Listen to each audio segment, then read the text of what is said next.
Hey everybody, sorry we're late. It's all on me. It's 6:05 p.m. I got Juna back here, the guest tonight. She's running for district attorney. I got the video set up. I got everything set up. She's here a couple minutes early, but I started talking about dogs with her. It was my fault. I couldn't, but we're here. We're ready to go, and maybe we'll talk about her dogs because I'm slipping. I got my little Charlie here. He's in the kennel right now. I might let him out. I know the ladies in the chat, our moderating team, they always like to see Charlie. He is here right now. And Djuna Perkins, who's backstage right now, she has her two dogs with her right now. So we may see some tails. I saw her tail. I got all excited. Started telling her everything about my dog. Uh, so we may have some dog stories tonight, but I definitely want to just note how excited I am moving forward right now, especially after the last week that we had with the Karen Reed trial coming to an end, and I feel like the right verdict was given.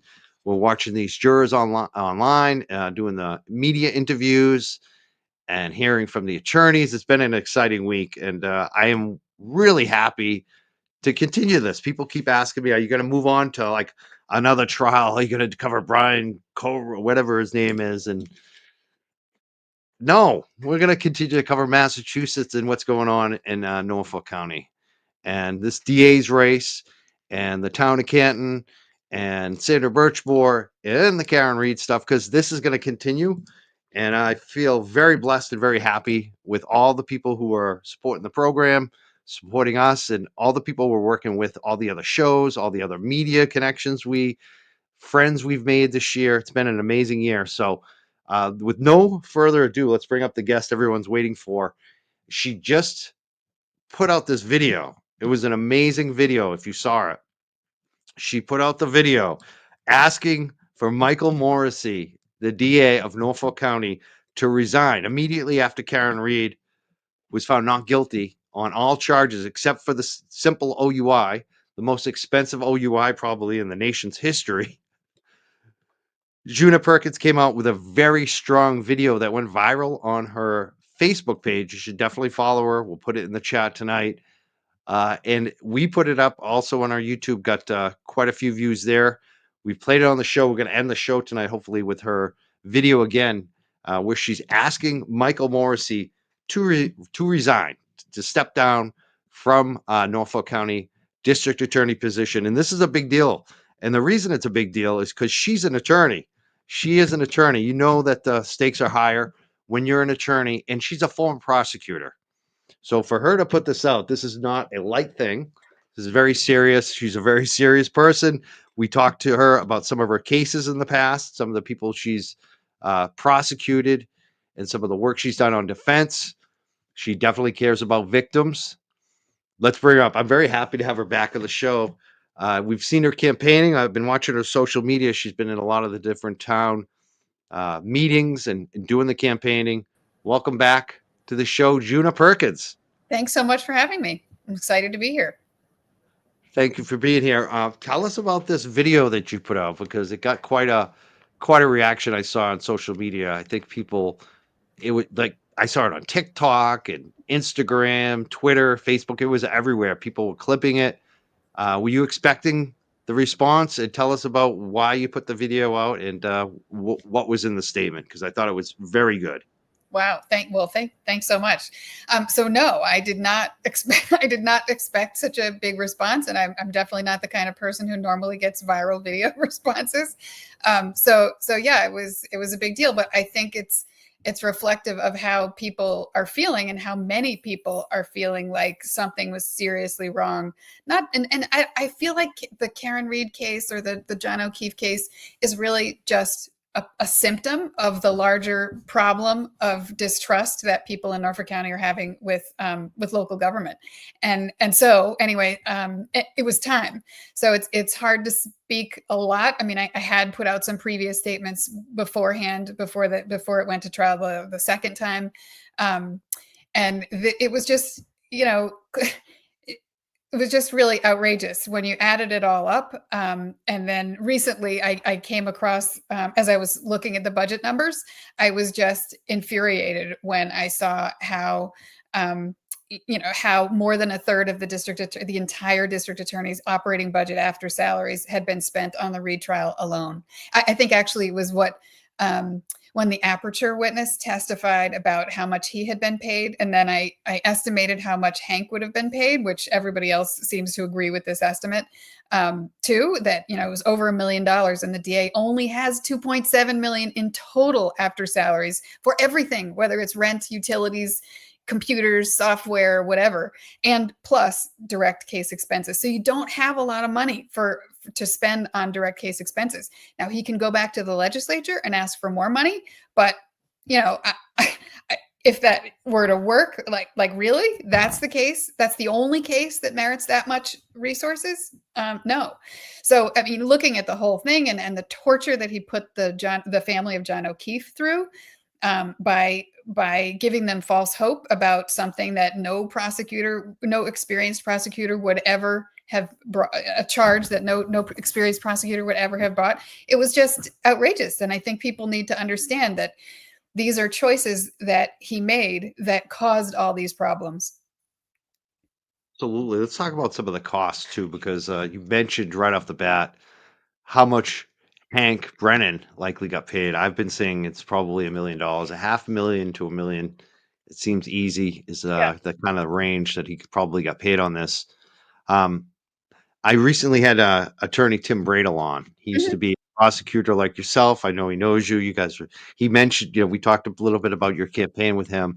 Mhm. Uh, but one of the things he mentioned is that when he was a prosecutor, he got actually, when he was in Suffolk County as a prosecutor, ADA, he got assigned to, I think it was Middlesex County as a special prosecutor, Mhm. which is normal. That's usually how they handle conflict of interest. He had Yes. no interaction with the DA's office where he was, where he became a special prosecutor. They Mhm. weren't paying him. It was just, just like his regular salary.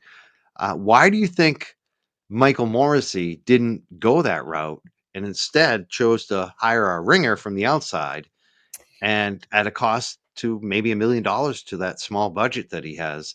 Why did he choose someone that's not really independent, that's taking a check directly from Michael Morrissey instead of asking maybe Middlesex or Bristol County or whoever else to come in and bring a prosecutor in? Right. Well, first of all, yes, I know Tim Bradel. We were pals we were all part of the same sort of cohort, and Hank Brennan was in that cohort too. So it's a Wow. pretty small world. So me, Rasan Hall, Hank Brennan, and Tim Bradel, and Kevin Hayden all worked together. No way. Yeah, I yeah, know all 5 of those names. That's just exactly. I like Rashawn Yes, Hall. He's yes. a great guy. I wish You know, he had won for his race. we're all Yeah. we're all different in Yeah, various ways. that's a wild crew right there. So Yeah. So anyway, but yes, it is also normally the way conflict cases work, because I've done them too. When I was in the AG's office, I did conflict cases for Essex County, for Norfolk County, actually, and for other cases. And yes, that's how it would work. They just say, "Oh, hi, here you are. Here's the case file. See you later. Bye." They don't. There's no contact with the office other than giving you the basic facts of it when there's a conflict. It's possible that he asked other counties and they didn't want to take it, and you can speculate about why that might be. Don't know. But the other thing is, it wasn't really a conflict. It was that because there was no direct relationship, at least I think from his point of view. I don't think from his point of view, nobody was related to anybody in the office or anything like that, which is normally where it happens. I think he just wanted somebody with a greater skill set. And that's, I guess that's his prerogative, but you have all these salaried, if you're not satisfied with the quality of your DAs, just hire somebody who you are satisfied with. Yeah. So, but Hank did not meet the definition of special prosecutor because he was not independent, and that was one of the things I always questioned, because he's clearly working within the DA's office, not as completely independent. And even though he said he was independent and he had the full run of decision making, but how can you be completely independent? when they're paying you. Absolutely.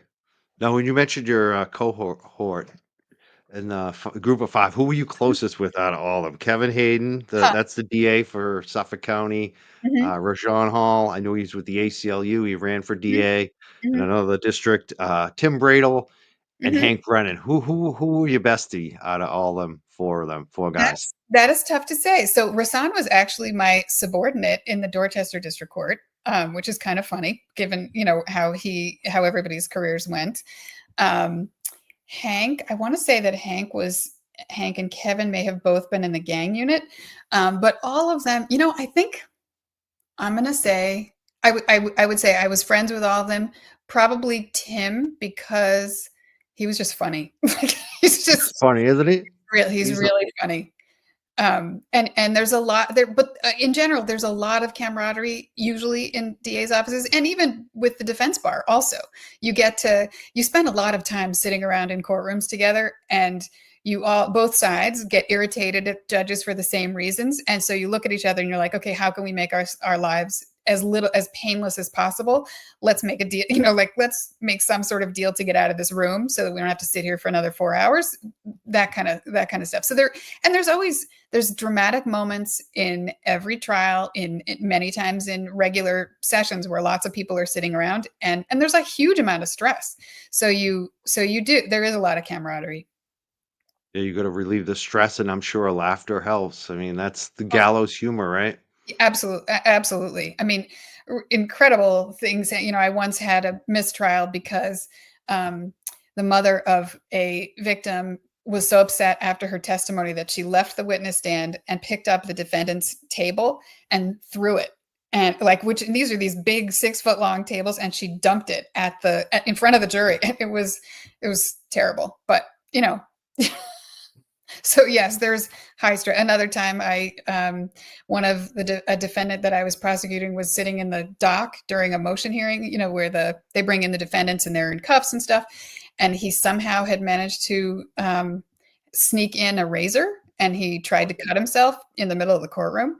So yeah, I mean, it's like incredibly dramatic stuff can happen. Boy. Yeah, it's got to be. Yeah, I got to think it's kind of stressful defending people for a living, just because of the situations. It has to be hard to not bring it home. And same thing with prosecuting too. Do you think it's easier to be a defense attorney, what you're doing now, or a prosecutor? I think they're both really hard because you're dealing with people who there is real evil in the world. Like, Right. and if you're defending somebody, everybody has a right to a lawyer. And sometimes you're defending people who have just done something really bad, and maybe they're in denial about it, and that's tough to deal with. And on the other side, you're dealing with people who are seriously harmed by whether it's physical violence, emotional violence, that leads to the physical violence, and just it's really really hard on people. And the criminal justice system is a tough place too.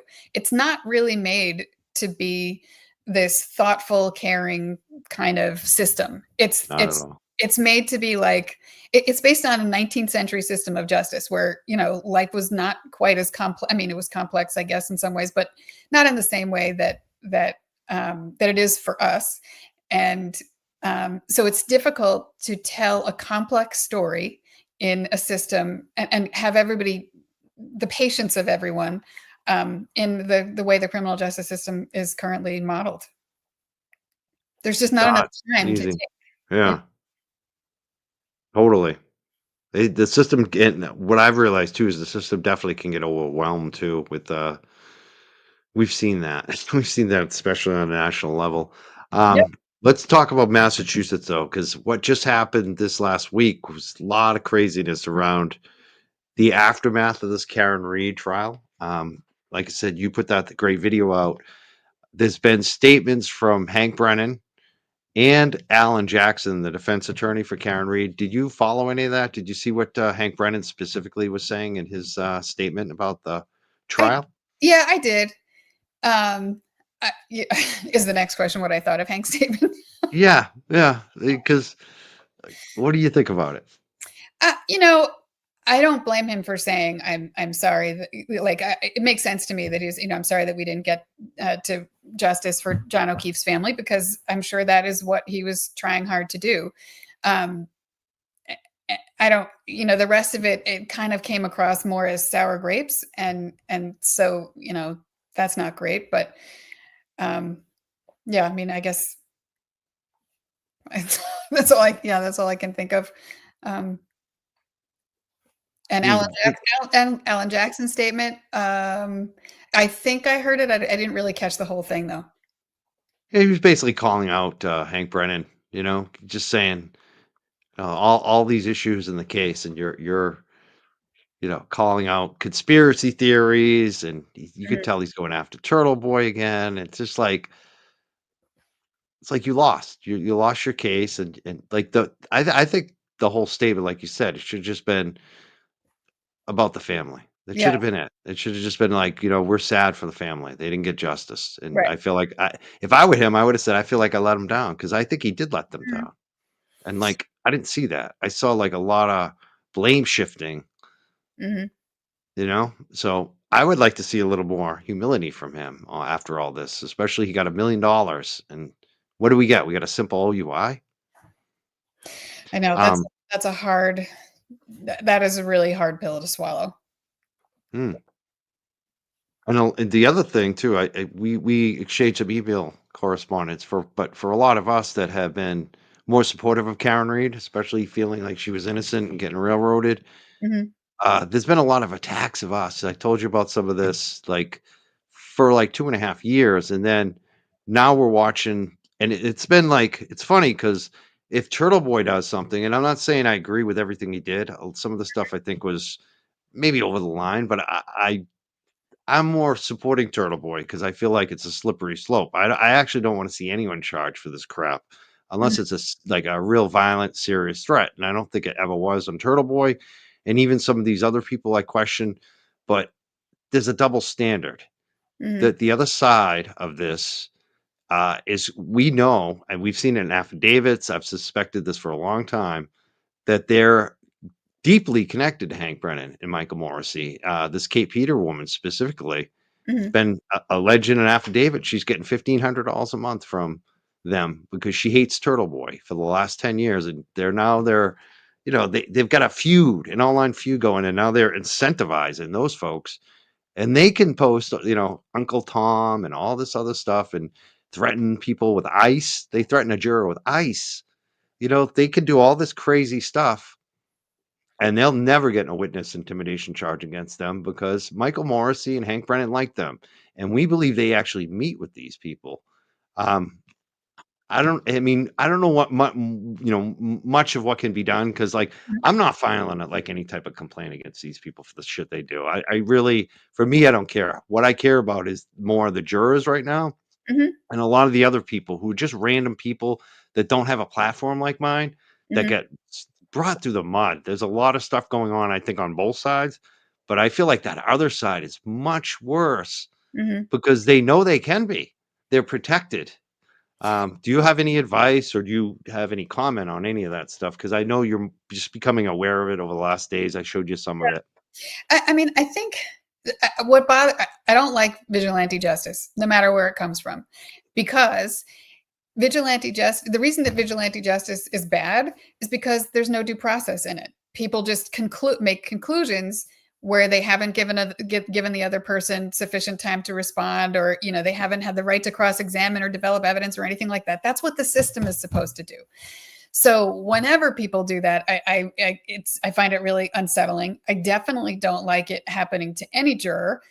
One thing that I thought was interesting was I heard that Julie Albert said she did not feel supported by the government, by the DA's office, or by law enforcement during the trial. So if even someone who was a Commonwealth witness did not feel supported by the system, I think that's really bad. And because if people don't feel confident in the system, they won't participate. And if they don't participate, then we are all in danger. And that is really bad. I mean, but I think what a lot of this stuff comes from the desire to, take matters into your own hands and like go and confront people about what you think they've done. It happens because the system is not working. So if the system isn't doing what it's supposed to do, then this is what happens. People start thinking, well, I got to do something myself. And then the whole system of government, which is just based on trust, all of us as citizens kind of say to the government, all right, I'll pay my taxes and you are going to provide me with a criminal justice system, with roads, with mail, all that stuff. But if you stop doing that for me, I guess I just got to do it myself. And so I feel like that is the remedy, and that from a kind of policy point of view is what really worries me the most, that we have to get this back together so that no people feel the need to go to take matters into their own hands because they trust that the person in charge is actually doing what they're supposed to be doing. So I think that's, definitely, I heard both. I forgot what I was going to say, but yeah, the juror intimidation stuff is really bothersome. Oh, I know what I was going to say. So you were asking about, if there's anything that can be done. Well, first of all, witness intimidation stuff continues even after, retaliation against anyone who participated in any kind of court proceeding, whether it's criminal or whether they were a juror, or even family members of people who participated or even attended court. That's all a crime. And so really, I think my advice is to go to report it all to the channels you're supposed to report it to. And if you're not getting the traction that you should, if the police are saying, no, nope, I don't see it's a crime, forget it, then you go to the courthouse and you do it yourself, because you can. Most people don't realize this, but it's not just the police that can bring criminal charges or the DA's office. It's also civilians. You can just go to the courthouse and say, somebody did this to me. Somebody committed this crime. It happened to me. You fill out an affidavit. The clerk sets it up for a hearing, calls the parties, summonses the parties in. You tell your story, and the clerk decides whether there's probable cause to believe there's a crime. And then if the clerk says, yes, there's probable cause, then it gets arraigned and it goes through the regular criminal process. Now, certainly, once it gets arraigned, once it gets approved as a charge, the DA's office takes over. So they could dismiss it, but still, that presents other problems for the DA's office and all that stuff. So I would encourage people to use that system if they don't feel like they're getting it through the police departments.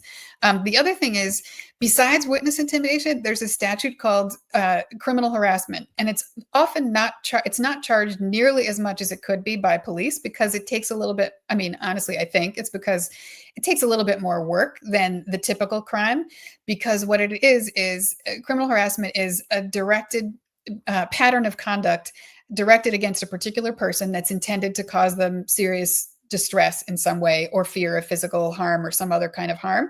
And you have to have 3 incidents. So what takes a little bit of extra work is analyzing, where do you have enough incidents to show that there's a pattern, and then bringing it to court and all that stuff. But this applies whether or not you're in a relationship with someone. A lot of people know about restraining orders and, intimate partner violence remedies, but this applies to anyone who harasses anyone for any reason. People, if that's happening, people should also be going to the police stations and saying, I've heard about this statute called criminal harassment, and I think that what happened to me falls into that category. Because that's you have to force people to do the job sometimes, and it's a pain in the butt, but any parent knows this too. If you've had a kid in school who has special needs and you're trying to advocate for them, or if you go to the hospital and you need to, or your doctors, and you have to do extra to advocate for yourself or your loved ones to get the care they need, it's the same kind of thing in the legal system. And the more knowledgeable you are about the options, the more you're likely to actually get what you need. Absolutely. I Sorry. wonder if reaching out to an attorney might help too, like Of for some of course, these, because of you know, course. I'm just, I don't know why I didn't think of that first, but, no, I'm just thinking too, because like we watched this Canton Select Board this week, and there was a woman there who is a witness in the Sandra Birchmore case, and she was also a witness in Karen Reed, even though they never called her. But it Mhm. seems like Sandra Birchmore is more likely to be called for. And she testified, or spoke at the select board meeting. I didn't really know much about her, and she basically said that some horrific stuff had happened to her with this, like basically witness intimidation. and she's a single mom, I believe, and she was scared, and the police did nothing. And then she said, Chris Albert over here has some people just holding signs, and Mm, he gets all the charges because he's Chris Albert. Like, I'm a woman, and I'm like very afraid of what the situation I'm dealing with. And police said they couldn't do anything. So this stuff keep coming up. I feel like it's unbalanced where if you're Chris Albert, you're the select board member, you get the witness intimidation right. charges anytime you want against anybody. But if you're this woman who's not, she's Right. not hooked up, she's not connected, she's Exactly. Exactly. And that is exactly the problem in the Norfolk DA's office. And that this is what seems to happen over and over and over again. It's, everything seems to be based on who you know, not what the merits of the case are. And yeah, that's, our chat's calling out. They say two sets of rules, privilege. I mean, that's yeah, I I totally hear you. And I'm especially after the video. I mean, certainly since I announced in September, I've gotten a lot of feedback from people telling me about their own personal negative I was going to interactions. ask you that. Yeah, I mean, you don't have to give us all the specifics because I get a lot of these stories too, but I just sometimes don't know how to vet them or even where to start. What kind of stuff are you getting that's Oh, yeah. not like the current Ca- rate stuff? Many cases that sound like they should have been charged but weren't. So victims of domestic violence or sexual exploitation, or like sexting at school, all that kind of stuff, that haven't been charged but should have been, and then people who've been overcharged who shouldn't have been, and then people who have not been charged at all and should have been, and yeah, so many of those, and some of it is just poor treatment. And you can't always give people what the evidence doesn't always support the charges that we wish they did, and which I think is kind of the issue in the John O'Keefe case. But you have to, so you can't always give people the news they want to hear, but you can at the very least listen to them, actually understand what the issues are and why it's so distressing, and give them the reason, a real reason, not not one that doesn't make any sense or that clearly seems to be influenced by relationships or money or whatever. um yeah, there's we don't deserve that. Nobody does. And also there's 27 towns in Norfolk County, and every single town is different. And there's 730,000 people, and many of those people have had things happen to them that deserved to be addressed during, right now. I mean, we have huge cases in Norfolk County right now. And there have been 2 murder suicides in the past couple of weeks. Not that that means that anybody can be charged, but it speaks to a problem in our county that we need to do more outreach about. Well, let's educate people more about domestic violence. And if you see something, and if you think somebody appears to be a victim of domestic violence, how to help them. And there was a shooting around the corner from my house the other week at BJ's over the weekend, which is, I live about a mile from the courthouse in Dedham, and right around the corner from BJ's. And there was a shooting the other day, and there was a dead body found in Milton last week, and there was a domestic violence shooting in Milton a few months ago. There are tons, and then of course there's Anna Walsh in Cohasset. There's so many cases, most of which many of which involve real evil. And those are the cases that we need to be focused on, not, in addition to the death of John O'Keefe and what happened there. So that is what I find completely infuriating, that that decisions have just been made totally focused on serving. The district attorney's decisions are totally focused on himself and him saving face, and not on the public interest. So you mentioned a couple things I want to follow up on. One came up quite a bit with Attorney Tim Bradle, overcharging. Yeah. How do you stop that from happening? If you're the DA, how do you make sure that it's not like Karen Reed, where she was completely overcharged, Mhm. obviously. And this happens a lot, apparently, is the overcharging to try to get people to plea down. Mhm. How do you make sure that people don't get overcharged if you're the DA? So sometimes some people suggest, and I think it could work in different ways. You either have the lead in every district court. The usually every district court has like a lead prosecutor, and then there's sort of other staff above them that are kind of in the central office type thing. You either trust the lead prosecutor to be able to screen all those cases with the people they're supervising, or you're having one person for the whole office looking at every single case as it comes in, and reviewing it. There's also, I don't know if Norfolk County does this, but in Suffolk, we had a process where if you wanted to indict somebody, meaning it's a more serious case, bring it to Superior Court, there was a whole review process. There was somebody whose job it was to review all the charges and make sure they actually added up. I think, I mean, in some ways, the overcharging may be a reaction to judges who are like, if the prosecutor thinks the judge is going to undercut a potential sentence, then maybe they're sort of upcharging so that they can get something that seems more fair in the end. But you have an ethical obligation not to bring a charge that you don't think, I mean, technically you only need probable cause to bring a charge against anybody. But to go to trial, you have to have a good faith basis to believe that you can meet beyond a reasonable doubt. And if you don't have a good faith basis to believe you can meet that burden, you shouldn't be bringing the case.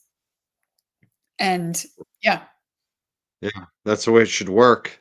Fortunately, it's not always that way. Yeah, so I guess go ahead. I guess the short answer is better training, better supervision. Yeah, I like that review process too. Like, I think reviewing is big, Charging like a charging review person. Yeah. Yeah.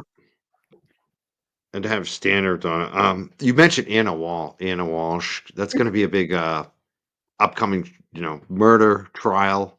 Mm-hmm. Michael Proctor is part of the case. Mm-hmm. Like, how worried would you be about this awful dude getting away with this because of Michael Proctor? Yeah, I mean, the thing you have to be careful of with, what you'd be looking for if you were prosecuting that case would be to try to really look closely at everything you needed, from everything you had planned to get out of Michael Proctor if he were to testify, and then try to get it from someone else, somewhere else. And then the other technique is you have to, if you do have to use him, you're going to bolster him with other people who can corroborate whatever he says, and you're also going to put right in that he was, that he's fired, that you're going to put that negative evidence in there yourself so that it doesn't come through on the defense side. People like Hank Brennan tried to do that, but it didn't work for him. But I mean, I think the bottom line on Karen is the evidence wasn't there. I mean, that's the real problem for Hank Brennan is the evidence. The jury didn't see enough evidence to convict her. Where I think with hopefully this Brian Walsh guy, they got plenty of real evidence that shows, and I think they do from what I've heard. I mean, from the him Googling those things on the tablet, I think his kid's tablet, that should be enough. But I just worry about the same state police officers tainting the entire investigation, and kind of the jury not buying what they present. So it could be dicey. Yeah, I mean, I hope not. I mean, but again, that is the problem with having someone in the office who has made decisions for political reasons and not for, and contributed to this whole lack of trust.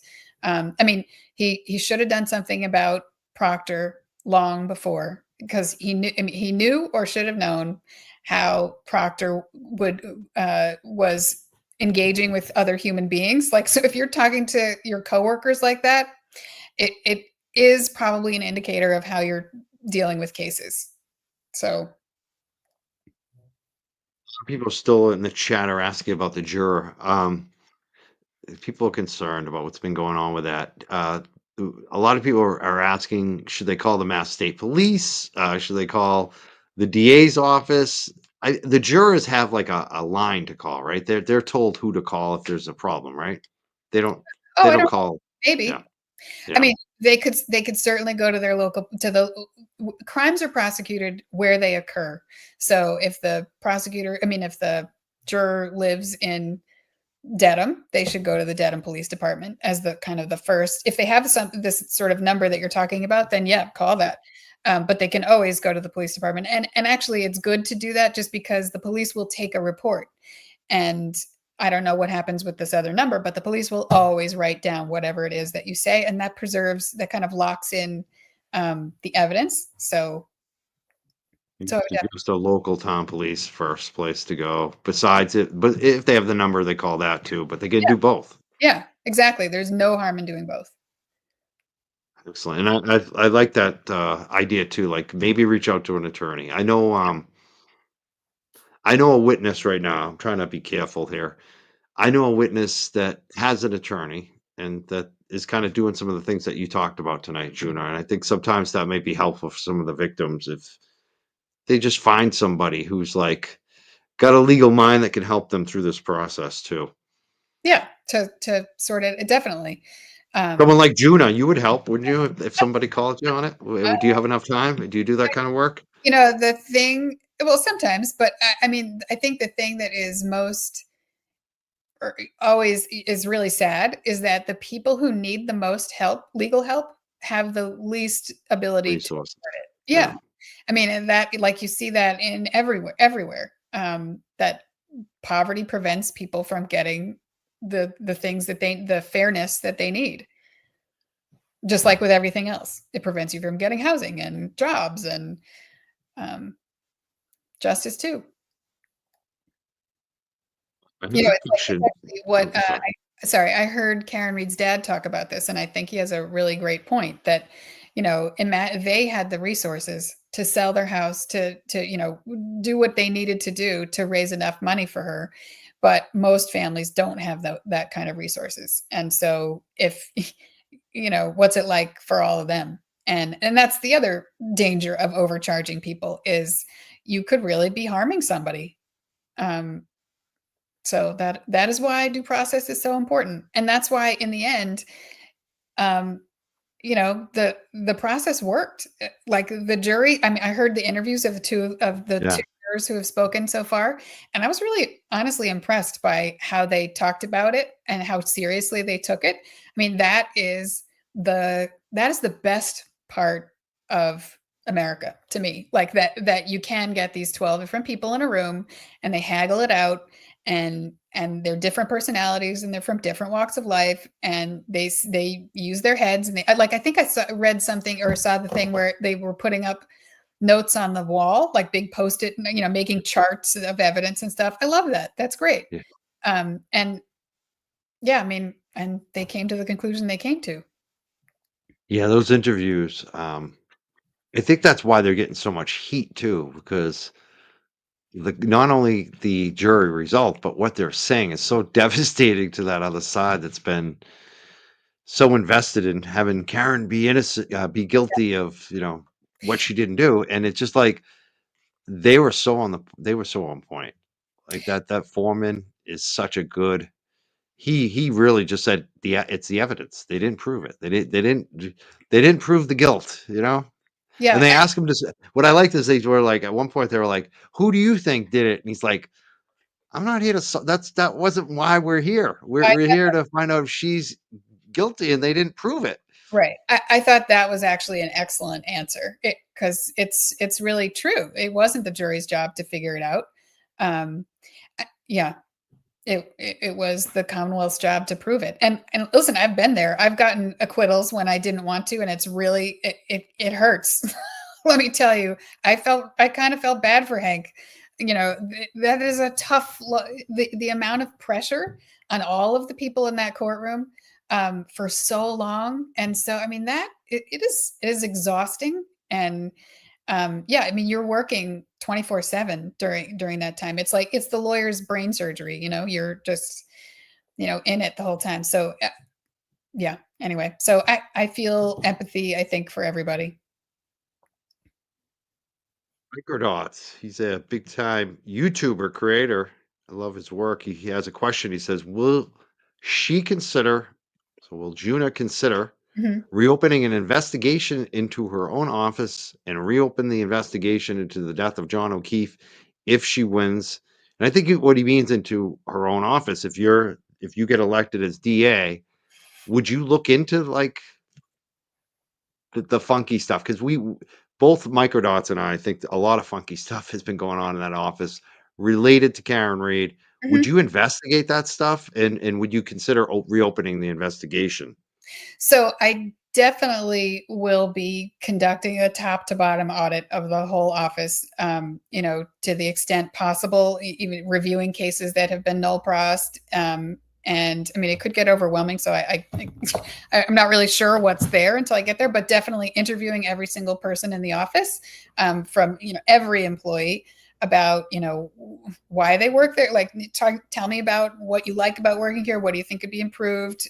What cases have you been involved in that have been difficult? All those kinds of things. I have heard that I know of several people who left Norfolk County DA's office on purpose because they didn't like what was going on there, and I heard that even more had applied to leave. So I think there's probably plenty of people who actually are good, solid employees with their hearts in the right place and with a service mindset. And I think that setting the right leadership tone and saying this is how it's going to be now, we're kind of back to ethical principles and serving justice. I think it will it'll get people coming back, because it really is a great job. I mean, that little cohort I talked to, everybody that I worked with back then, we still think of that time as the glory days. And because, doing good for just because it's the right thing to do is really pretty fun. And and it's a serious job, and you can make a huge difference for better or for worse in people's lives. And so that's good. So all right, so that's part one. Part two is, would I sorry, just dropped something. Would I reopen the investigation into the death of John O'Keefe? Here's the problem, and I think a lot of other legal experts have been saying this already. Because of the decisions made, because of the poor investigation, the investigative stuff that happened, and because of the decisions made by the current district attorney, no one can really, as a practical matter, no one will ever really be convicted of the death of John O'Keefe, because anyone who is charged later will be able to say, it wasn't me who did it, it was Karen Reed. They even prosecuted her twice. Like, they tried to take her twice. So you already have built-in reasonable doubt right there. And so that's why the whole prosecution is so screwed. The whole situation is so screwed. And that family, the family of John O'Keefe, will never really have resolution because of that. That's that's a good point. I mean, I've been hoping the feds have some kind of info, like, from, the electronics, the Mhm. devices, all that stuff. But I mean, I see what you're saying. I think it makes even a federal, even if they had info. I mean, do you think that there's any chance the feds are still looking at this from I know you don't know, but do you Right. think there is any chance? I don't know. I mean, yeah, I really have no idea. Yeah, I know. None of us do. It's so weird how they spend all this time and then they ghost us, It's like, Well, yeah, that's the way they are. They don't tell you I anything. know. I That's why they're the feds. Yeah. Go ahead. I don't doubt Hank when he said, I think he said, "Oh, they've told us that there is no investigation." I don't think he would make that up. So I would take. No, that definitely came from somewhere. I just don't know where. It was strange. Yeah, here's another question that came in for you tonight. Freedom Ring says, Djuna Perkins, if you strongly believed the second-degree murder charge was unfounded, did you believe that? Yeah. Yes, Why not speak up sooner? That would have shown courage. I did. So in the summer of You did. 2024, or after the first hung jury, I wrote an op-ed, a letter to the editor, Right, you did. and that was published in Lawyers Weekly. And I'm sorry that it wasn't published by anybody else, but that's who published it. And in which I talked about the overcharging on the second-degree You murder. did, and I think you came on our show like 2 or 3 times now, and Yeah. I know you've talked about that at least once or twice now. Yes, and then in that letter, I also talked about the failure to deal with Proctor sooner, and also talked about the failure to address the ARCA reports, when they came out showing or with the opinion that there was no collision. So yeah, no, I have. And then yeah, I love it. I love when they ask a question and you've done it. I love that. Thank you. Thank you. That's a good question, Freedom Ring, because you got to answer it. yeah, yeah. And she's done it not only on the shows, but she did it in writing. I love it. Yes, and I also commented on the Sandra Birchmore case in the summer of 24. Right. Before I was even, both of those things were before I was actually a candidate too. And then since I started, since I announced in September, I've been talking about it ever since. You mentioned Sandra Birchmore. Some questions have come in about that tonight. People want to know, why do you think Michael Morrissey hasn't charged anyone? Because he thinks it's a suicide. I heard him say it on I believe it was May 1st at the Quincy City Caucus. He said, I believe that the medical examiner's opinion of suicide will be upheld.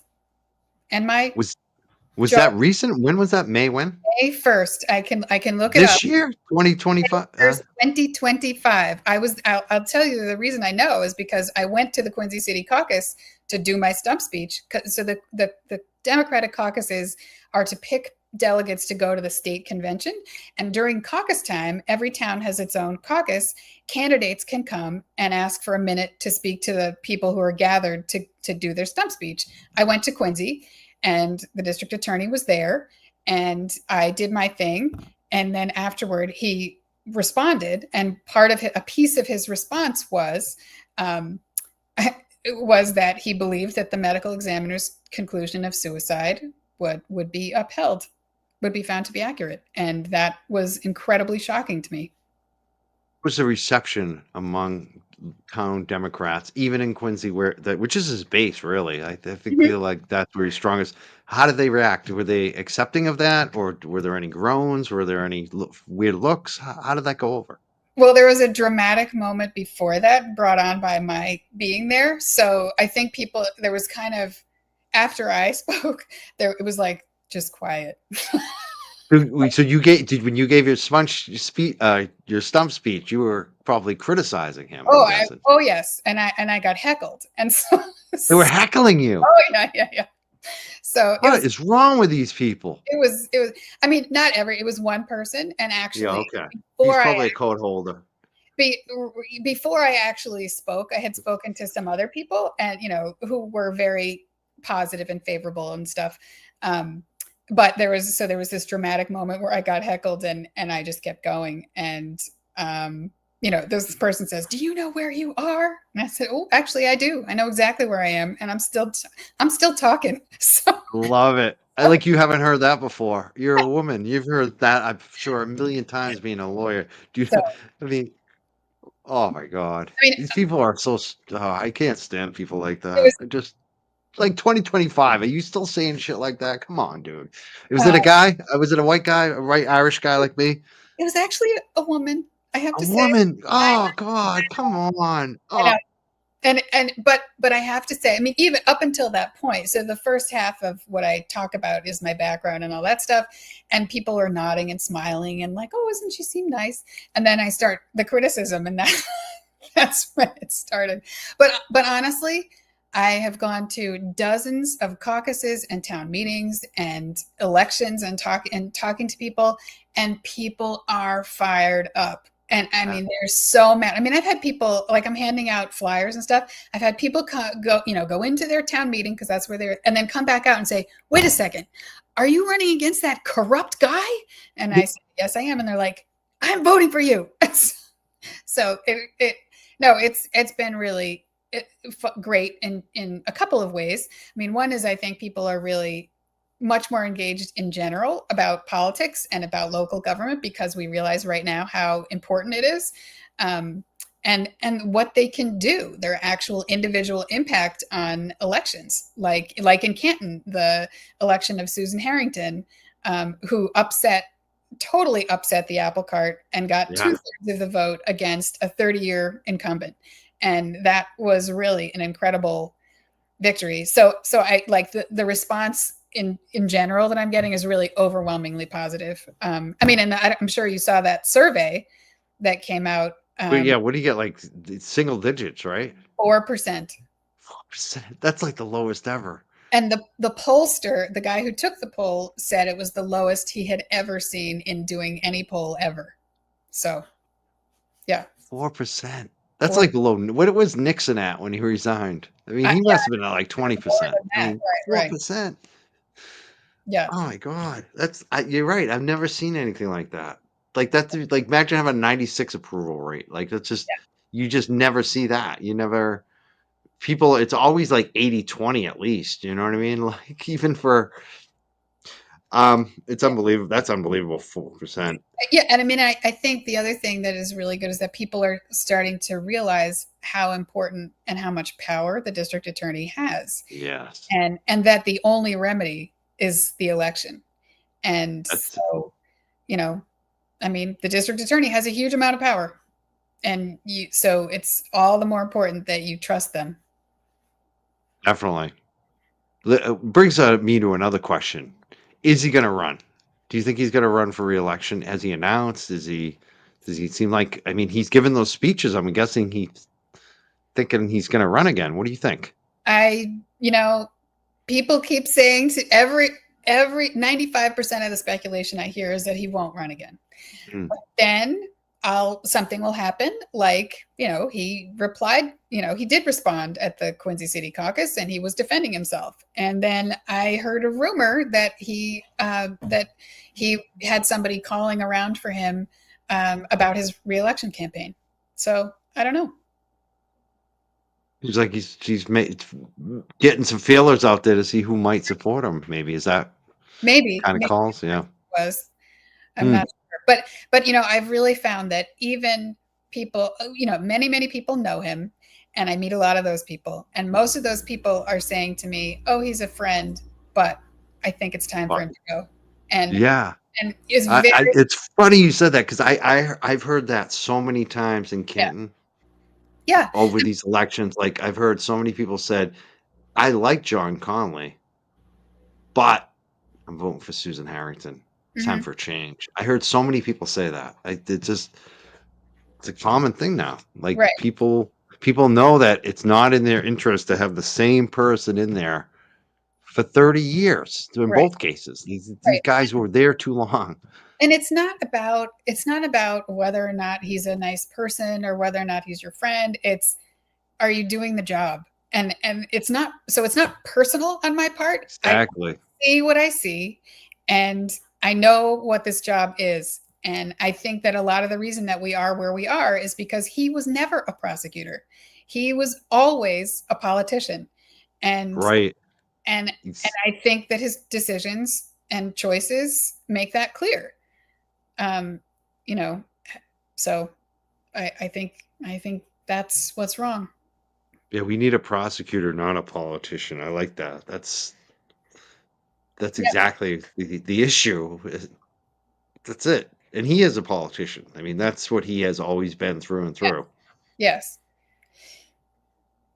Um, I had some other question. Oh, this we were talking about maybe some other instances of Oh, maybe yeah. not great things happening in Norfolk County. There's a woman that I've met, and she's the sister of Just en Route. Do you know about Just en Route? I think I do. But I haven't really covered it on the show, so I don't even really know all the details. But I like her, Jen. I think mhm. she's a great sister. And I was just wondering if you had talked to her at all or heard anything about Just en Route. No, no. And yeah, no, I haven't. I've heard, I think I read about the case. Yeah. There was he was in front of a hospital and cops killed Oh, him. Basically, they said he had a gun. He didn't have a gun, but it was I don't know, like a replica or something, and right, right. or toy. I don't know. It seemed like, and it seemed like a lot. They were just not honest reporting for the police on what happened, and I think that's a big issue in it. So one thing that, and I think I talked about this on the first show maybe, was that I do think that it's important to publish reports about police involved shootings. Some DA's offices already do that. Middlesex and Suffolk County do that. And I think Norfolk County, which does not do that, should. And same with, I think, statistics about prosecution outcomes should be published also, so people can see which cases are dismissed, which cases, what the sentences are on various cases. Yeah, so to be as transparent as possible. Yeah, just thinking about we talked about the money earlier, about the like $1 million or so that went to Hank Brennan. There's also like the 400,000 plus Right, for the expert witness for Aperture. right. Does this seem abnormal to you? Because everyone I've asked that's an attorney said that's great. Like they complain about the cost for expert witnesses Mhm. across the board, but they say 400,000 is just like they've never seen that before. Does it seem outrageous to you? Well, I don't know about the cost of the particular experts. I know that experts can be very expensive. But I think just generally it's more, to me, it's more about your overall case expenditure. Was that really where you wanted to put so much of your money in, to the exclusion of all these other families who have also experienced the death of a loved one or serious harm to a loved one? I mean, yeah, I think that's more my problem with it. Because every case is different and might require different experts and stuff. So it's not so much, yeah, it's not so much the cost of this expert as it is the rest. And they also bought a Lexus, which it's like, okay. Oh, you are. Right, right. For right. Yeah, no, it's I go back to over and over again how telling the family of John O'Keefe that this could be a murder conviction and she could go to prison for life. I mean, I don't know exactly what they said to her, but this is, they'd be saying to the family, like, yes, we can get you a murder conviction. And then they don't. And then they don't. And it is torture to put, I mean, every time you tell a family, we have to continue. We have to reschedule the hearing today because the judge is busy or the defense attorney has a doctor's appointment or whatever. You're keeping them on the hook every single time. They try to go back to their lives and go back to work and go back to school. But every time the phone rings or they get another email about the case, it's like you're this constant roller coaster. And then if you've told them this and it doesn't come true, what does that do to them? It tells them like, oh, wait, so no one actually cares about my family member who died? I mean, that's horrible. And it's much better to say, we don't know what nobody was there. There's no like percipient witnesses. There's no video. We may never know the actual truth, but here's what we think we can get. And we will do everything we can in our power to get, to get justice, this means of justice for your family. And yeah, I just think that's the worst thing in the world to do, is to give them false hope and keep them on this roller coaster for so long. It's irresponsible and cruel.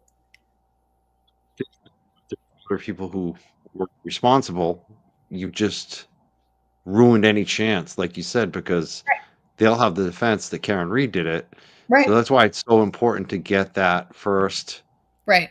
Whoever you prosecute, you have to make sure it's actually them, right? I mean, and have the evidence to make sure that you can win it, Right. I mean, right. That's why you have to be so careful about charging decisions. That's why you try not to jump to conclusions, because anything you do can potentially taint the evidence, as it was in this case. Someone noted about the Justin Root thing I mentioned. They said it seemed to be a mental health crisis, which it was. Mm-hmm. I wonder, is there anything? Because I feel like police get caught up in a tough position a lot of times Yes. with the Side by with the cop. mental health crises. They're dealing with a lot of mental health crises for people, but it's also a public safety issue. So they have to try to protect themselves, try to protect the public, but then try to protect the person going through the mental health crisis. And I Yes. think in a lot of situations, the person in the mental health crisis doesn't get protected because the officer is understandably worried about going home to their children, which, we want them to go home to their children Right. and their wife or husband. And also the public, we want to make sure they, protect everyone else in the public. But Right. sometimes the mental health crisis doesn't get acknowledged, and it's a tragic situation. Justin seemed like a great kid, great guy, and had a mental health crisis and now he's gone. Is there anything you can do to kind of get better training for police so they can deal with the mental health crisis or even take it off their plate? Maybe have someone else address this because it seems like it comes up a lot.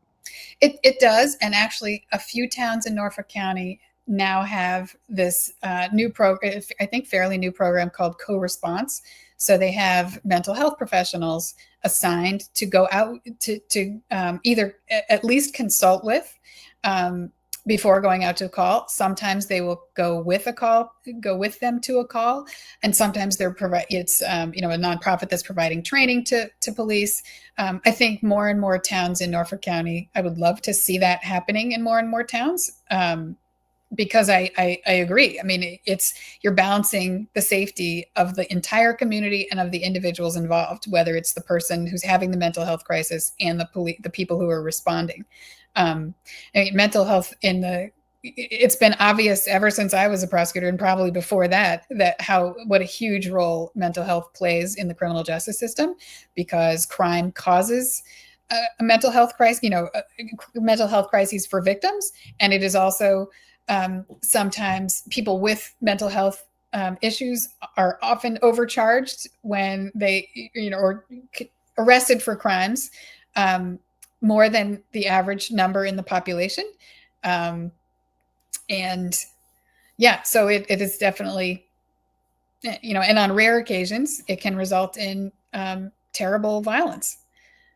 So yeah, we have to be cognizant of all of it. And so I also support diversion programs for people for appropriate people who have mental health issues. And by appropriate, I mean, they're first offenders, or it's a fairly nonviolent offense, things like that. I mean, you always have to be balancing accountability, because just because you have a mental health condition doesn't mean you can hurt other people either. So, you're always balancing that with how do we prevent anything like this from happening again, whether from this person or, or others. From Microdots, they want to know if the Mass State Police should be embedded within DA offices. Does it create a conflict? Yeah, that's interesting. I mean, in Suffolk, we did not have because Suffolk includes Revere and Everett and Winthrop. We did have some state police, but mostly we were working with Boston police, and they were not embedded. And also in the AG's office, when I was in the narcotics unit, we did have embedded units, which was the state police. I think it's an interesting question. I think probably the convenience of having them so close at hand for the prosecutor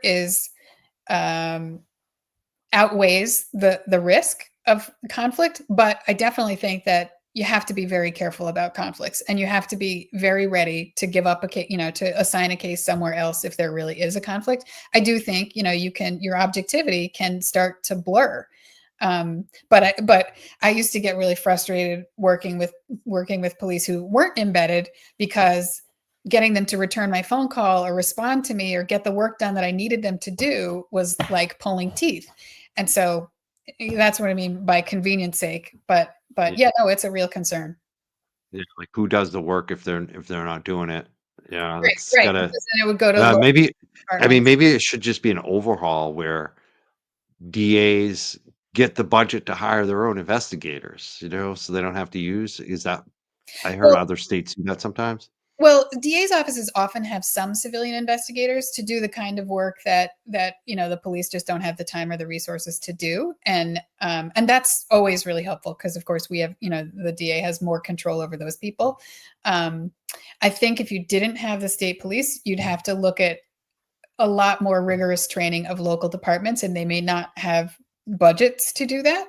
I think one thing I would say is I would definitely want a meeting with the colonel to discuss standards and build a relationship with him, and make sure that the people we get are the people I want. Yeah, let me ask you about that because there's a group of them who were on the Hmm. Proctor text chain. Hmm. Proctor obviously is gone, but Hmm. Mr. Buchanan, his supervisor that got the text, Hmm. is still there. Would you look at if you were the DA, would you look at maybe reassigning some of those people out of your office No, or sending them back to the state police? Would you meet with them individually and review everything? Well, how would you handle that? I would ask for a complete reassignment of everyone who is assigned to the DA's office police unit, because even if there are, perfectly good, perfectly hardworking and ethical troopers there, I think that the community's just lost complete confidence in that whole batch, and I think we just got to start fresh. There's just, but beyond that, all the people who received those messages, especially the supervisors, should definitely face discipline. No, because it's just outrageous. Like they should have been going to him and saying, "I'm going to write you up for this. You never, ever are going to write a text message like this on your personal phone, on your work phone, anything, anywhere. And you're never going to treat a defendant like this or a suspect like this or anybody else. I never want to hear any kind of language from you like this. It's not excusable just because you're upset or you're frustrated. It's just not. I mean, yeah. The criminal defense attorney in New York City. He used to be a prosecutor too. He comes on the show a lot. Mark Betterow. Mhm. He says, "Do you know Mark? Do you know of him? I No, don't and know. I know the name from your show, Yeah, basically. from a show, okay, like everybody. Yeah. He says they're gonna that if it was him, he would fumigate the whole office, which I thought was funny. Like all the state police, he would fumigate them. Mhm. I don't know. Some of his better, some of his terms are just. It's like okay, you're gonna fumigate. Mhm. You said it a little nicer than he did. Right. Right, exactly. I was trying to take the high road. Yeah, it's funny too because Mark is like a pretty cool character actually, and we've all watched him, where he's kind of like he's gotten much more spicy. He's just like I can't explain it. Watching all this stuff night after night, I think will do that to you when you delve into every detail of it, like he has. Um, so speaking of Betterow, he's also friends with now your buddy Tim Bradle because they're Mhm. both Turtle Boys attorneys actually now. And I definitely want to bring up Aiden Carney, Turtle Boy. People always want to know, like, what would you take a fresh look at that? Because I feel like a lot of what he did, I just feel like they overcharged him big time. I feel like that, and I know I'm not a lawyer. I know I probably have, I'm friendly with Aiden, so of course I want to support him like that. But I feel like this is a very slippery slope, and I feel like he's not a lot of stuff that he says and does. It's not like it's not a real threat, like, this stuff is not threatening in my opinion in the way like fighting words or like a violent threat, and I feel like there's a very slippery slope. Would you review, if you were in office, his case, and how would you handle it? I mean, it is a tough question, I have to say, because I really do feel like I I want to protect the process as much as possible, and I don't like the idea of even if it's not literally a threat, I really don't like the idea of going to somebody's kid's soccer game and calling people out. I just think that's wrong. And if you have a credible bit of information, you should be reporting it to the police. And if the police aren't doing what they're supposed to do, then you should be taking it to the next legal level, like taking it to the courthouse or whatever. I don't mind reporting on it either. You can certainly report on it. Cool. But But what is that line? Because I mean, we see reporters. If it's Channel 25 walks up and knocks on someone's door, puts a microphone out, that's okay, but if Aiden does it, and oh I've seen people show up to sports games before. I've seen reporters do that. yeah, Like, what is the difference between him I think and it's Channel 5? yeah, I think it's you know with harassment, it's kind of like you sort of get one free pass in the sense that you can go to knock on that door, and whether it's Fox 25 or Aiden or whoever, if the person on the other side says, "I don't want to talk to you, leave me alone," and shuts the door, you have to go away. If you do it again, that's harassment. And so that's part of the line. I guess the other part, certainly the other part is like making physical threats, or doing something that could be a nonverbal thing that could be interpreted as a threat. um, Being obnoxious is Not. Not a crime. Yeah, No. because a lot of the stuff, it did seem like he just did what you said, like, he asked like, some of the calls, he asked once. Like, I Mhm. know some of the charges I'm getting confused about some of the charges that, Yeah, me because too. there's so much stuff going on here, Yeah. but a lot like, if you looked at some of this stuff, let's just say, and you saw that, like, he only approached them once, would you consider dropping like, asking for some of those charges? You know, would Yeah. you review it, I guess, is what I'm saying? Because I feel like some of this is really crap, and I feel like if you talk to Tim Bradle, Mhm. you might actually come to some agreement on this. I'm just wondering, do you think you could work maybe, Well, probably it will not be up to me because it will probably be all be Sure. resolved one way or the other before September of 26, or no, before January of 27, because that's when I would actually have any control over it. I mean, that said, I don't think there's any harm in reviewing. Like, that doesn't mean you're doing anything, but always being open. I mean, it's important to be open. So yeah, no, I wouldn't have a problem reviewing. But I couldn't tell you right now what exactly I would do since I definitely don't know all the details. And there were like, I did try to look at the chart to see what I could find about what was still pending because I did listen to the show with Tim, and so I know that some of the charges have been dismissed, but I wasn't clear which ones and what were the remaining facts and all that. So There's one example, right? I'll just give you one rundown, and this is the one that drives me nuts. And like I said, I know Aiden too. I know Aiden wouldn't do this again. Like, if I was there, I would have stopped him. But basically, there was a some type of a get together. They were drinking at the bar right next to Chris Albert's. I think it was after court, actually.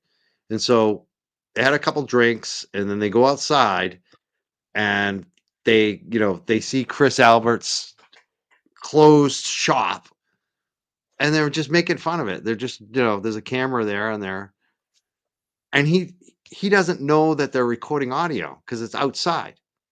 He has no expectation that they're recording audio of him. mhm.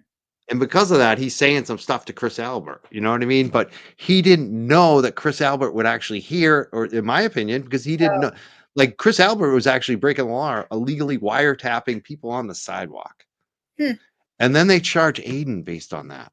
hmm. And it's like, I don't think Aiden had any intent. I think he was just with his friends, like, oh, we're having a couple beers, and that they turned that into like a series of new charges, stuff like that. Just like, to me, it's, what are we doing here? I don't know. Yeah, I just I'm hesitant to say I anything know. I because I know. I'm putting you on the spot. I don't. I'm gonna let it go. But I just think, I don't mean to be not no, I know. People want you to make a decision, but I that's why people in the chat right now, I know, are a little fired up because they want you to say what, because they've seen it, and some of the stuff is just, it's silly. It's like, right. how did he, we'll move on from it. I Well, appreciate you being here on this and no, taking so all the questions. I'll just say one thing. I mean, first of all, I have to be careful not to say anything that might prejudice in the same way that I didn't want to talk about that I criticized Morrissey for vouching for the credibility of witnesses against Karen Reed, because I think that's a huge ethical no-no.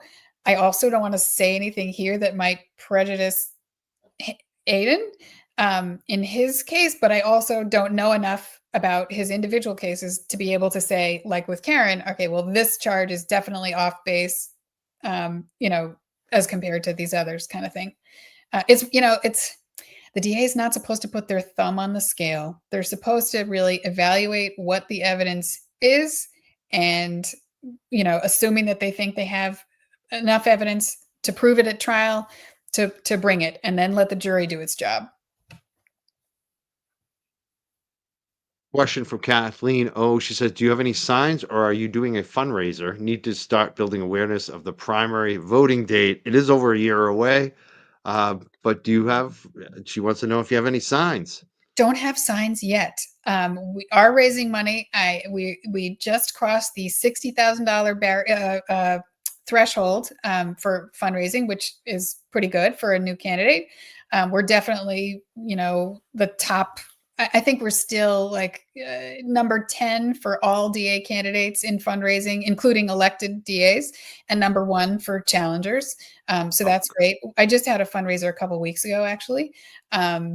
But there will definitely be more. And if people want to host a house party, which is it's a pretty simple thing to do, you can definitely contact me at the campaign email, and I would love to hook you up for that. And the primary is September of 26, but we don't have a date yet because it's so early, a specific date, but look out for September. Some viewers would consider that, doing like a little house party for you. The free Karen Reed people, you could have Juna come over and have a fundraiser. I like that idea. Come on. Yeah. I think we asked this one. I'm looking at a couple. Oh, here's another one. If Morrissey resigns, who steps up in his place? So That's appointed by the governor, I'm guessing? yes. So and this has happened with a few DAs in the past. So Kevin Hayden. right, exactly. If the DA resigns, the governor has the right to appoint. And yeah, and then that person has whatever time is left remaining in the term, and then the election happens. And sometimes the person who's appointed decides they want to run too. And so, yeah. Do you know how many other campaigns there are for this seat? I know one. I know there's one other person besides you and potentially Morrissey. Is that it at this point? Do you know? Well, actually, technically, there's a guy who's a CPCS public defender who's and then there's Craig McClellan in Yeah, Cohasset. that's the one I was. Yep. But I will say So there could be 4 candidates, 3 to 4 candidates. You're saying there could be even more. But Mm. what I will say is that I am the only candidate who has spent my entire 32-year legal career working with victims of crime and their families and trying to help them get through the worst days of their lives. And I have also done criminal defense work. And I have and I'm the only candidate who has extensive experience in sexual assault and domestic violence, which is the root cause of the vast majority of the most serious cases we get in Norfolk County: murders, rapes, intimate partner violence, all that stuff. And I'm the only candidate that has had on the ground supervisory experience in a DA's office. So, of course, Michael Morrissey technically is the supervisor, but he never was a prosecutor. So how would he know really how to evaluate cases? I've been a supervisor of Dorchester District Court, which is the largest single trial unit in Suffolk County. I've been the supervisor of the domestic violence unit in Superior Court in Suffolk County, which was where I was responsible for oversight of all domestic violence cases and protocols for prosecuting domestic violence cases in Suffolk County. So yeah. So that's my response there. How would you handle? Do you think you'd handle those cases differently than other people, or even the victims of those crimes? Like, I feel like you could bring more to them. Like, how would that differ, you think? So when you work with many victims of crime, I mean, you learn about how to be trauma informed in the way you ask questions, how to treat people with compassion, how to understand that people don't necessarily tell a coherent story the first time they tell something bad talk about something bad that happened to them. You understand that people have serious emotional consequences that sometimes can make it difficult for them to get out of bed in the morning, and maybe cause them to have substance use disorder problems. I think that kind of experience really, and I also have a ton of life experience, and all of that matters in how you interact with people. And yeah. A couple more questions before I let you go. For my green room guest, I'm going to bring up another guest at 7:30. Rita Lombardi. I hope she just chills for a couple more minutes. Rita, in the green room, thank you for being here. And to let people know, we're going to have Canton's Rita Lombardi here tonight as well. Juna, one question I want to ask you. I've been going on the Grace Curley show, which is part of the Howie Carr Radio Network, and started talking to Howie Carr a little bit. I'm friendly, which is like the unusual duo of me being on the Howie Carr Radio Network for a lot of reasons, but I'm kind of friendly with all of them now, and I think it would be actually really good if you would go on there. Would you ever consider going on the Howie Carr Radio show? Sure. I'll talk to anybody. You'll talk to anybody. Excellent. I love it. Another question that we had tonight is people are asking, this question keeps coming up. How would you deal with corruption? That's just a general question for people because I think that's a big issue. People think there's a lot of corruption here. How do you deal with that? How do you, as a DA, how do you make sure that there's not a lot of corruption going on? I mean, if you see it, you stop it. You report it to their supervisors. You report it to appropriate law enforcement who could investigate and charge it. You investigate it yourself. You don't tolerate it. That's for sure. One of my first internships when I was still in law school was in the Manhattan DA's office in the public corruption unit. So I saw, it's something that has mattered to me since law school or even before law school. But I mean, that's where I really got more experience at it. What kind of like corruption did you see there? Like what kind of things were you seeing over there? Like police doing drug deals basically, or, planting evidence and things like that. I mean, unfortunately it happens. Yeah. Um, How do you think you, like, kinda root that out, like, to, like, know it's happening? Because it feels like a lot of times that just people will do this for 30 years and then Suddenly it blows. Yeah. yeah, or they retire. Like, it starts to become an issue for them 30 years in, and they're like, "Oh, I'll just take my retirement now." Like, I think that happens a lot where the bad cops eventually do get pushed out, but it's, like, right at the end, and they get their pension, and nobody knows about it because 'cause they're like, "Yeah, time to leave," you know?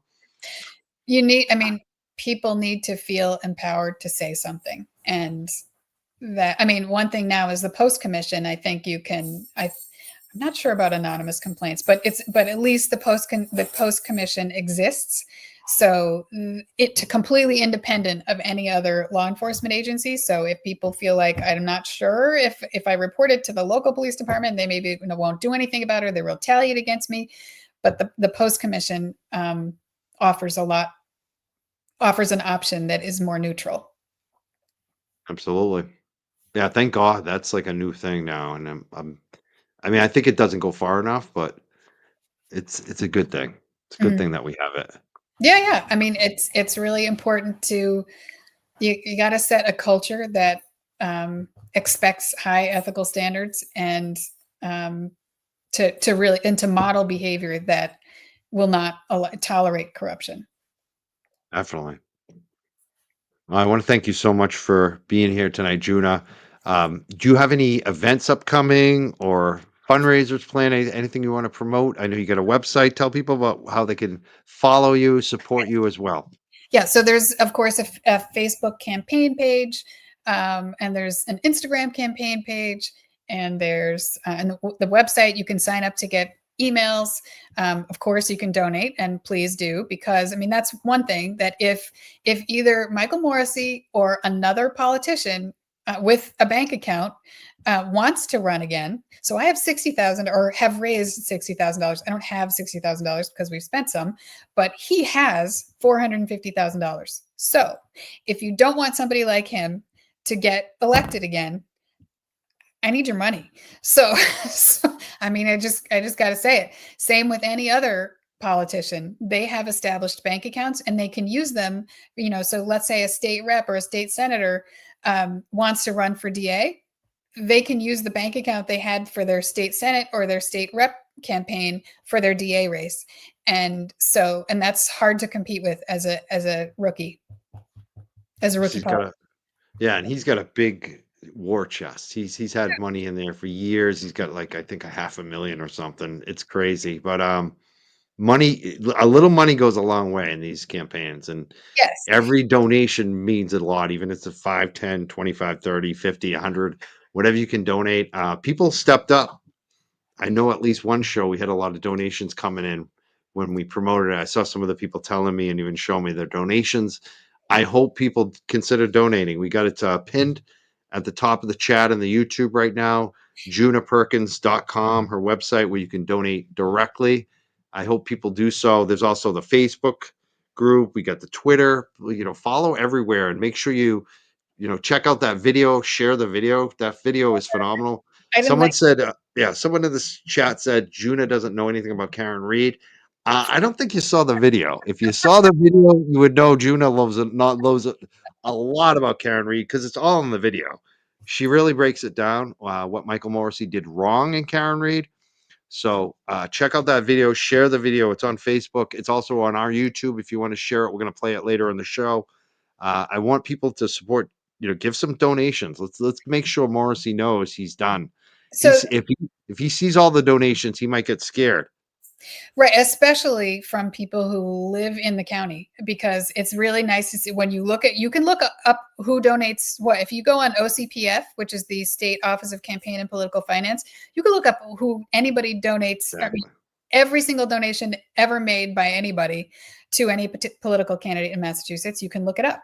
So it's nice for other people who pay attention to this stuff to see donations from all over Norfolk County, because it also shows support. And also, Absolutely. I'm going to be at Braintree Day on Saturday, so be there. Oh, nice. Yeah. Braintree Day, Saturday, what time is that? Is that early? 7 to 3. And I Oh, think cool. it involves a parade. I will not be marching in the parade, but I will be at the festival part after or before, whenever that takes place. Yeah. So people can check you out Saturday, Braintree Day. I have Rita Lombardi who ran for Canton Select Board. She almost made it. She defeated an incumbent last time. This was before the Susan Harrington race. She endorsed Susan Harrington. She's going to come up now. Do you mind saying hi to her? Maybe we could talk her into doing a what do we call those? A house party, maybe? Yeah. Yeah, let's bring up Rita Lombardi. Rita, you want to say hi to the candidate here, Djuna Hello, Perkins? hello, Juna. Juna, I just want you to know you have my vote. Oh, You have my vote. So any of those naysayers or people on the fence in the chat, don't worry, you've got my vote. thank you. That's a good endorsement to get from our Yes, audience. People love and my house is Rita. only so big, but I will definitely host something for you because Thank you. I want to help you win this election. So yeah, Well, I'm here for you as a citizen, just like I was for Susan Harrington. I'm excited about your candidacy, and I just want to say to people that are listening, yours is the only voice that I have heard come out with this on this case. Yours is the only voice who has spoken truth about what has gone down in this case. And while I appreciate that there may be other candidates, I haven't seen them. And I have seen you on point since day one. So you've got my vote. oh, thank you so much. Yes, you Really absolutely appreciate that. do. And everything that you said, how talking to the people at in the district attorney's office, that's great. And what I hear from you is not only somebody, you're an attorney and you want to be district attorney.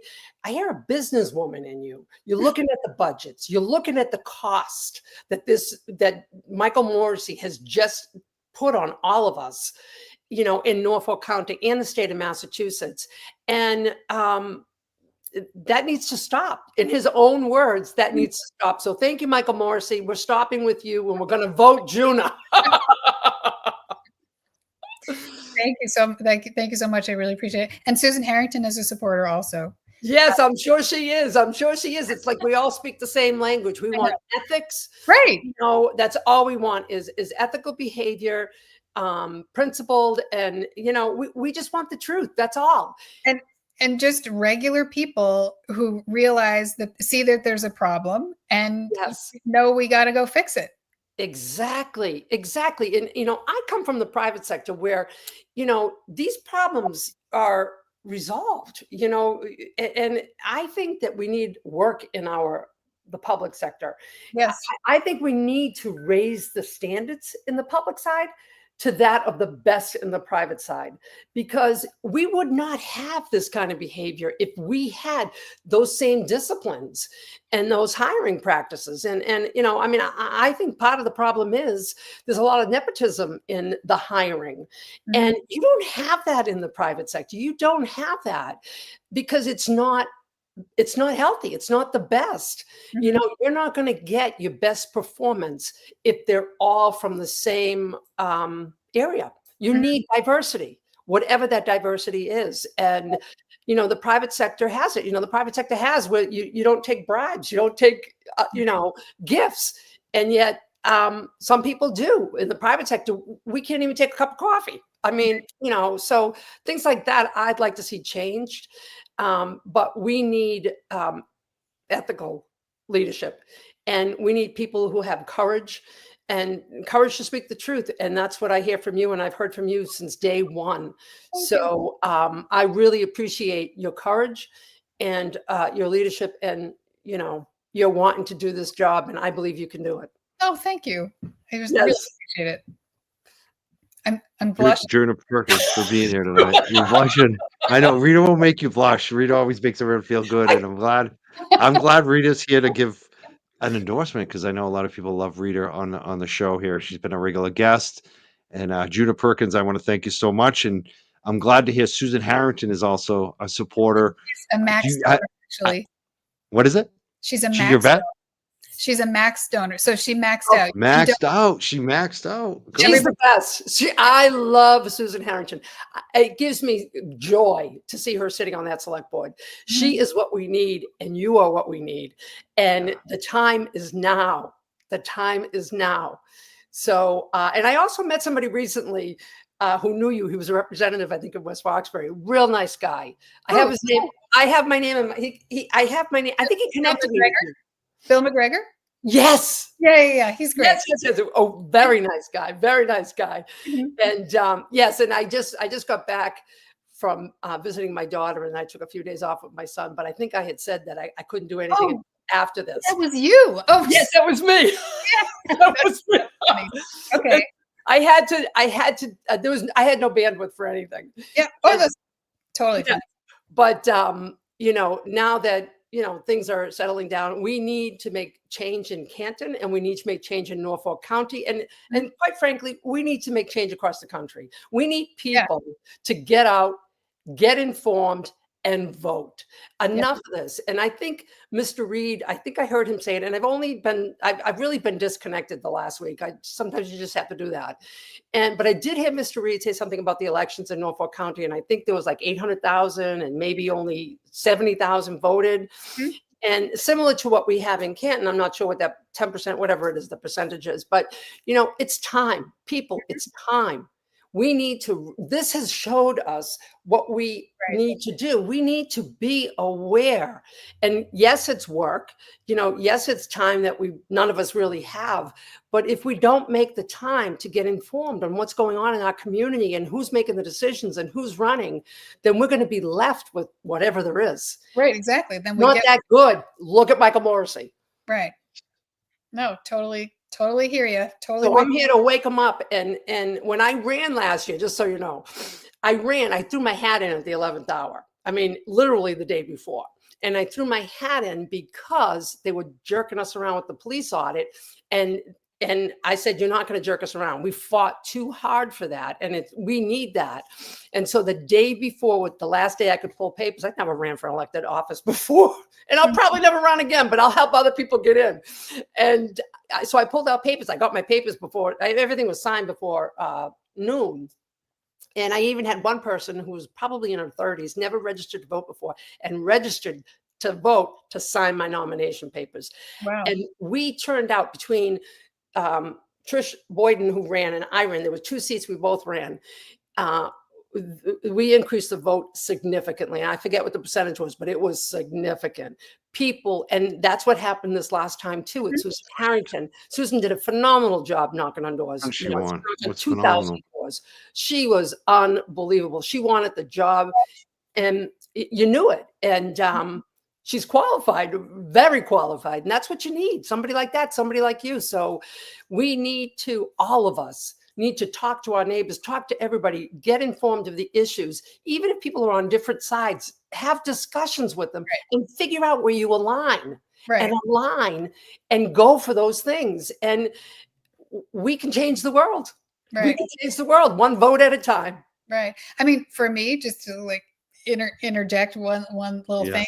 I feel like you may not always agree with what I say or, with what my decisions are, or whatever, but I want every single person who comes in contact with the district attorney's office to feel like they were heard and respected. And I think that that is the most important thing. And even if you hate my guts or think I'm a terrible person, if something happens to you or your family, you're going to get treated as well as the person who thinks I'm the greatest thing who since the beginning of the universe. Everybody will, because that's the job. And That's right. That's right. We want everyone to be heard. And I Right. mean, that's just listen to us, just listen to the people, treat them fairly, treat them like everybody else, no special favors, no special classes. I've got one more question before I let you go, Juna. They want to know, I think this is a good sign. Melanie Little's awesomeness and left swipe in SY says, what is the max donation? I want to know if she's considering making a big or he that'd be he or awesome. she, you never know with the screen things.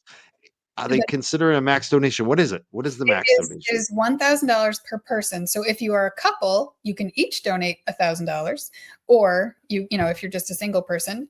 Also, kids, I think over the age of 16 can also donate. That's new, huh? They so. allow kids to donate. And can they donate if they're out of state? Yes, they can donate if they're out of state, but not out of the country. So you have to be an American. Yeah, American citizen. Okay, so listen, people, anyone clear across this country who wants to help Norfolk County, who wants to help Canton, who wants to help Massachusetts, who wants to help your state too. Right. Donate to Juna now. We have it pinned at the top of the chat, her website. You can do that right now. I'd love to hear from people who are kicking in. Let me know if you made a donation tonight. Love to hear that. Because honestly, it spreads. It's not, I mean, this is a tiny example of how government corrodes and falls apart. And, we're seeing it on the national level too, but we got to make sure that we're tight here in Massachusetts. And because we have to protect each other. I mean, we're a community. We're supposed to be standing up for each other and protecting each other. And injustice anywhere is injustice everywhere. So absolutely. And I want to say this, I'm seeing some in the chat donating. I love it. Excellent. Yeah. Thank couple you. of them. We'll keep it going for the next part of the show. A couple minutes.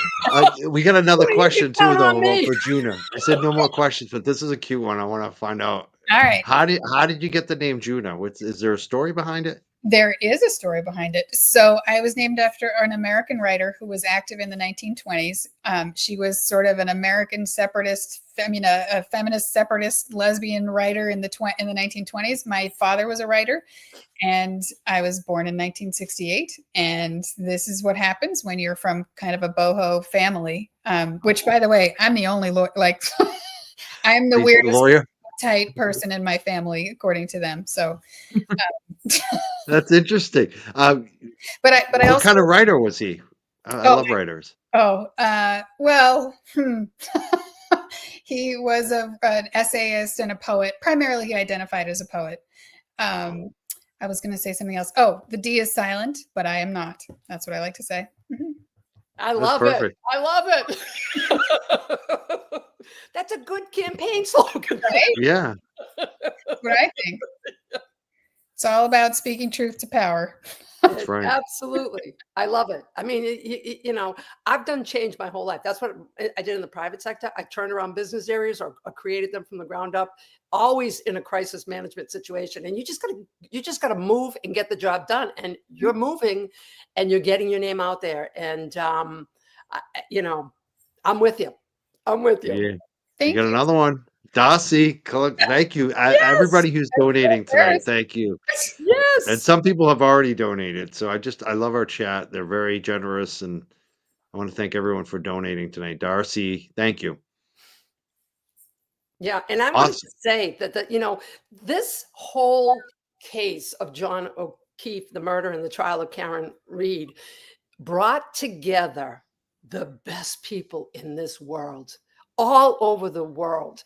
And everyone that I met on that sidewalk, and I met lots of people, hundreds of people, they're the best people in this world. And all they want is truth and justice and accountability, and ethical leadership. And we got the best people right here all over. And, that is, out of all of this, for me, that has been a huge blessing to see ordinary people come together and achieve extraordinary things. And that's what we all did. And we did it together. No one knew each other. We just came together because we saw something that was wrong, and we all stood up. So there are so many wonderful people in this world, and around here, and it's only going to get better. It's only going to get better. That's what I believe. Yeah, well, that's why I think the Susan Harrington race was really so inspiring. I went to the Canton DTC meeting shortly after that, and people were just like, it felt like a revolution. Oh, it was. Yeah, in the best way. It was. It truly. I was on cloud nine. I can't tell you for how long. When she got elected, I was on Mike's show right away. It felt good. Especially knowing like an incumbent for 30 years never loses. 36. So yeah, 36 years. You think, okay, this might be a close race. It might be decided by a couple hundred votes, and then you see the results, and you're like, oh my God, 2-1, 2-1. She smoked it. That was just like, wow. Yeah, that was unbelievable. So really I want to thank Juna. We want to see the same thing happen. It's August in 2026 or September. When is this primary? So, yeah, I mean, I don't know when they will publish the date, but it'll be September of 2026. We're looking forward to it, and I hope we want to have you come back and give us an update. And thank you so much. Like I said, I love the video. I would say keep doing videos. All right, keep doing those videos. People love them. And nice meeting you, Juna. And I'll be in touch. And I support you. Definitely. Thank you so much. All right. Thank you. Have a great night, Juna. That's Djuna Perkins running for Norfolk County DA. I want to thank her so much for being here. She spent a lot of time with us. She's on vacation right now too. Oh, she wasn't even at home. That was like one of them Airbnbs or whatever. And oh, really? So yeah, she's great. I know some people feel like they want someone fired up to free Turtle Boy. I get it. Believe me, I get it. But I feel like what?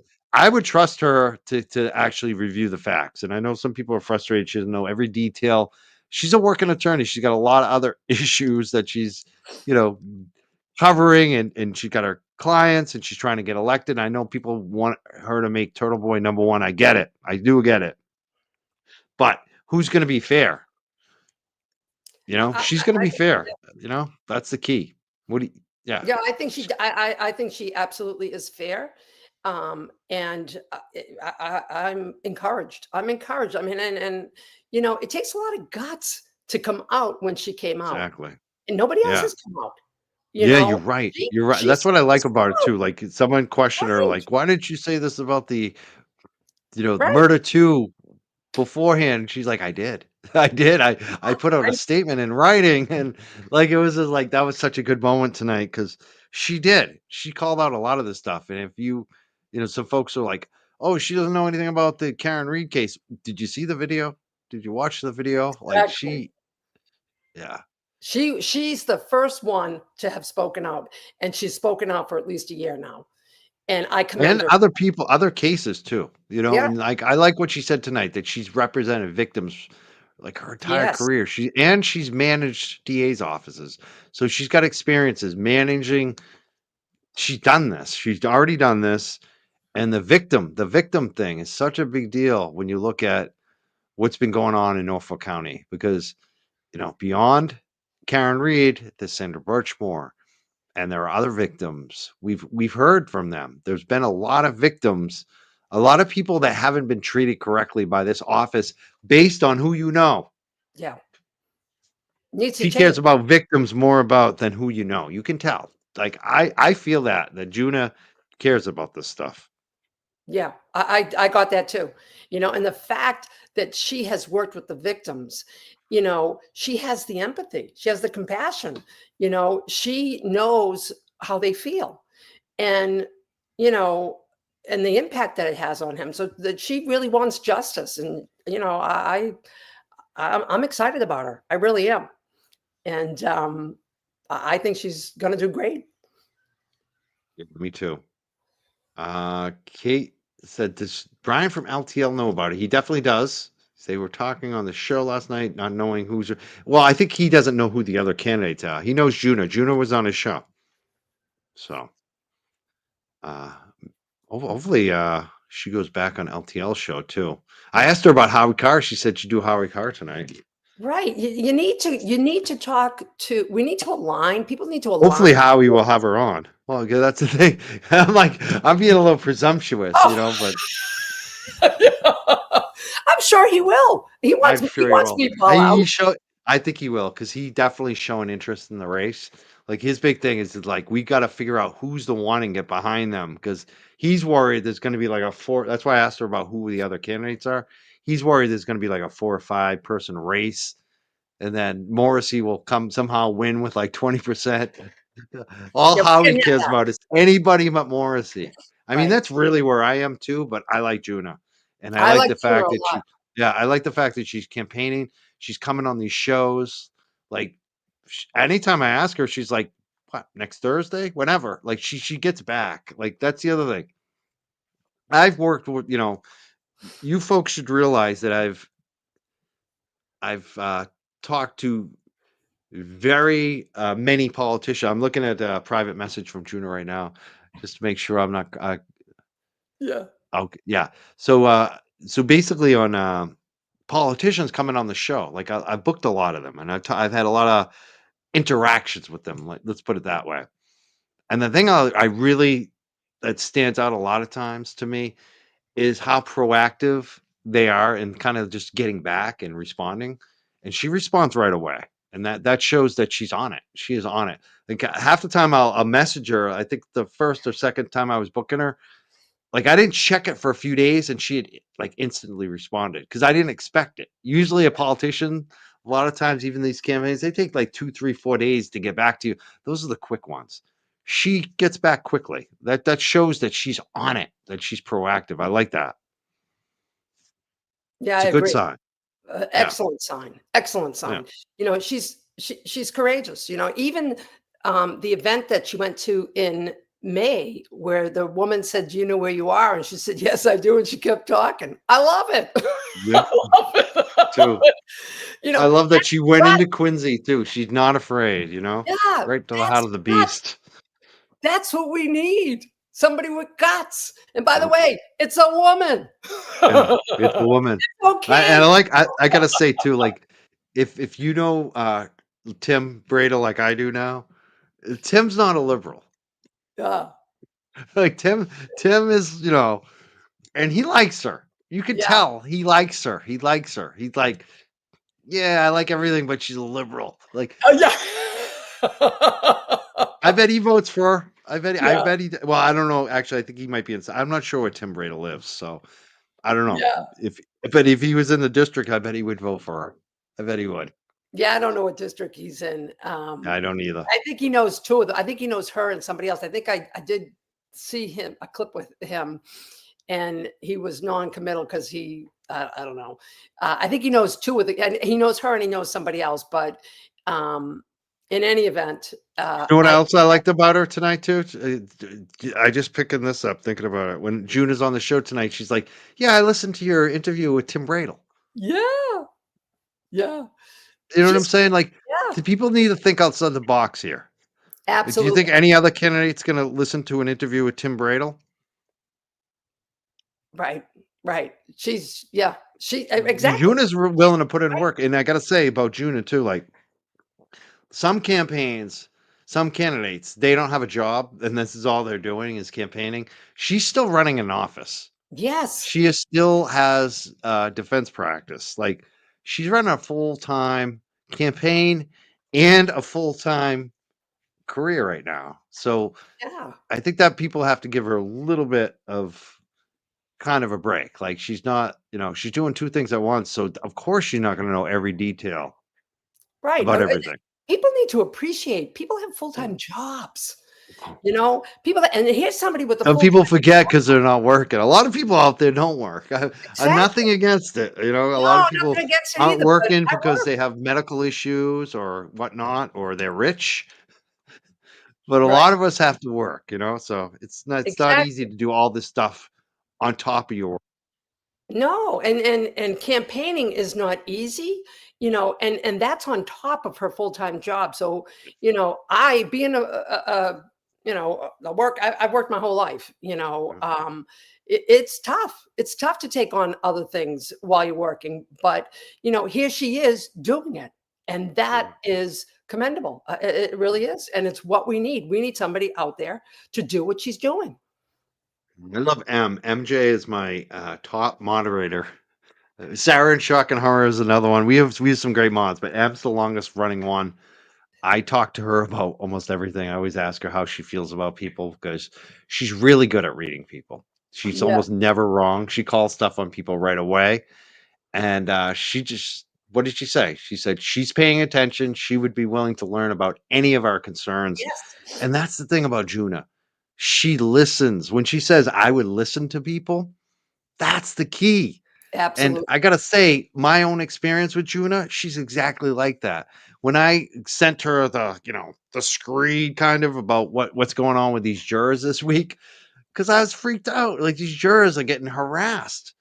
And I said, Juna, what can we do? This is what's going on. She responded. And Wow. she was like, giving us solutions. And she's good. She listens. This is what I like about Juna Perkins. Is she's a listener. She cares. She's not and she's a little bit cautious. You got to be cautious. You don't want someone who's going to be wildly all over the place just because you want someone who's a little cautious and because caution you end up doing the right thing for the right reasons, Right. and Right. she's No, going to listen to him. she answered the questions. I thought she did I a thought great she was job. perfect. Yeah, I I did too. yeah. I did too. She answered how I would have expected her to answer. I mean, she's a professional. She's a professional, we'll never see her in a hostage August 25th, 2023 video. The hostage video. No, there'll be no hostage video. This is D-Pat. D-Pat says Mike is high as AF. Oh, Yeah, Steve. I'm high on Karen Reed being Yeah, found yeah, out yeah. guilty We're for just a high on week life. straight, buddy. That's Yeah, what I'm high on. yeah. I'm high on the biggest thing I've ever backed and being correct. I'm high on Yes. that. That's what I'm high Yes. on. What are you on, Deep? Absolutely. I agree with you. This is That's a real we have high. a lot to be excited about. I mean, I Yeah. gotta tell you, I've been overwhelmed. I've been Yeah. overwhelmed. I had to check out. I had to check out for, a week. Mm. Um, the verdict, going back, which I was trying to figure out when the right time was to go back because I do have a full-time job.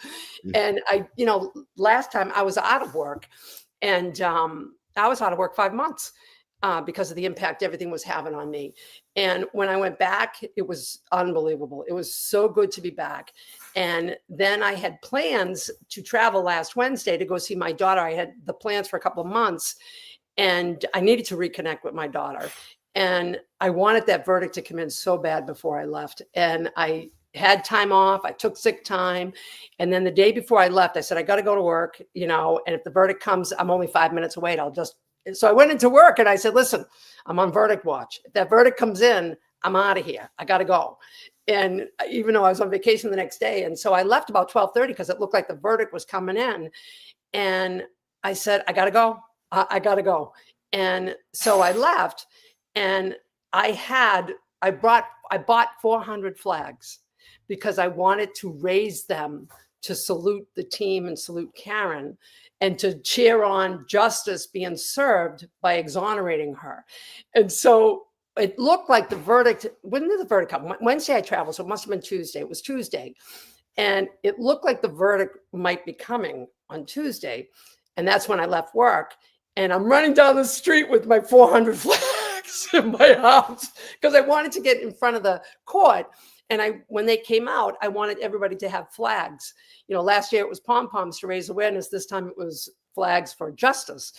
And so when it looked like the verdict wasn't coming, I gave out the flags and I gave out the flags hoping the verdict was coming, and then we just raised them.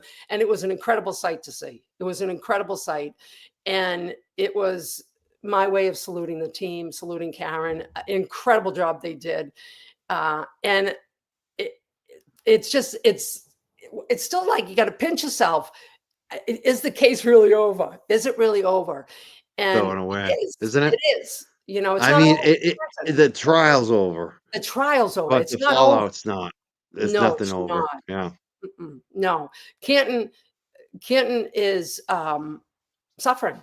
I mean, as people saw in the select board meeting the other night, and that's just not even the tip of the iceberg. I needed to go reconnect with my daughter because my daughter suffered excruciating loss because of my speaking out. Our family suffered for our speaking out, and it has been tough on our families. It's been tough on us, but it's been tough on our families. And Canton, and that's where my focus is going to be. My focus is going to help my town heal. I want to help my town heal. I want to heal. And I also want to help raise awareness on elections and the importance of every vote. And, we all have a say in what goes on in our towns, in our cities, in our states, in our country. And we need to vote. And when we don't vote and when we don't pay attention, then we get the Michael Morrisseys. And that has to change. We cannot continue to run a county, a state. Our governor didn't say anything. So Governor Haley, I don't know where you stand, but it tells me that you stand with Morrissey. So you got to go too. And I don't know who's going to replace you, but you got to go. Somebody. Yeah. You got to go. Anyone who did not step forward and do the right thing in this case needs to go. That's my opinion. It's time. And,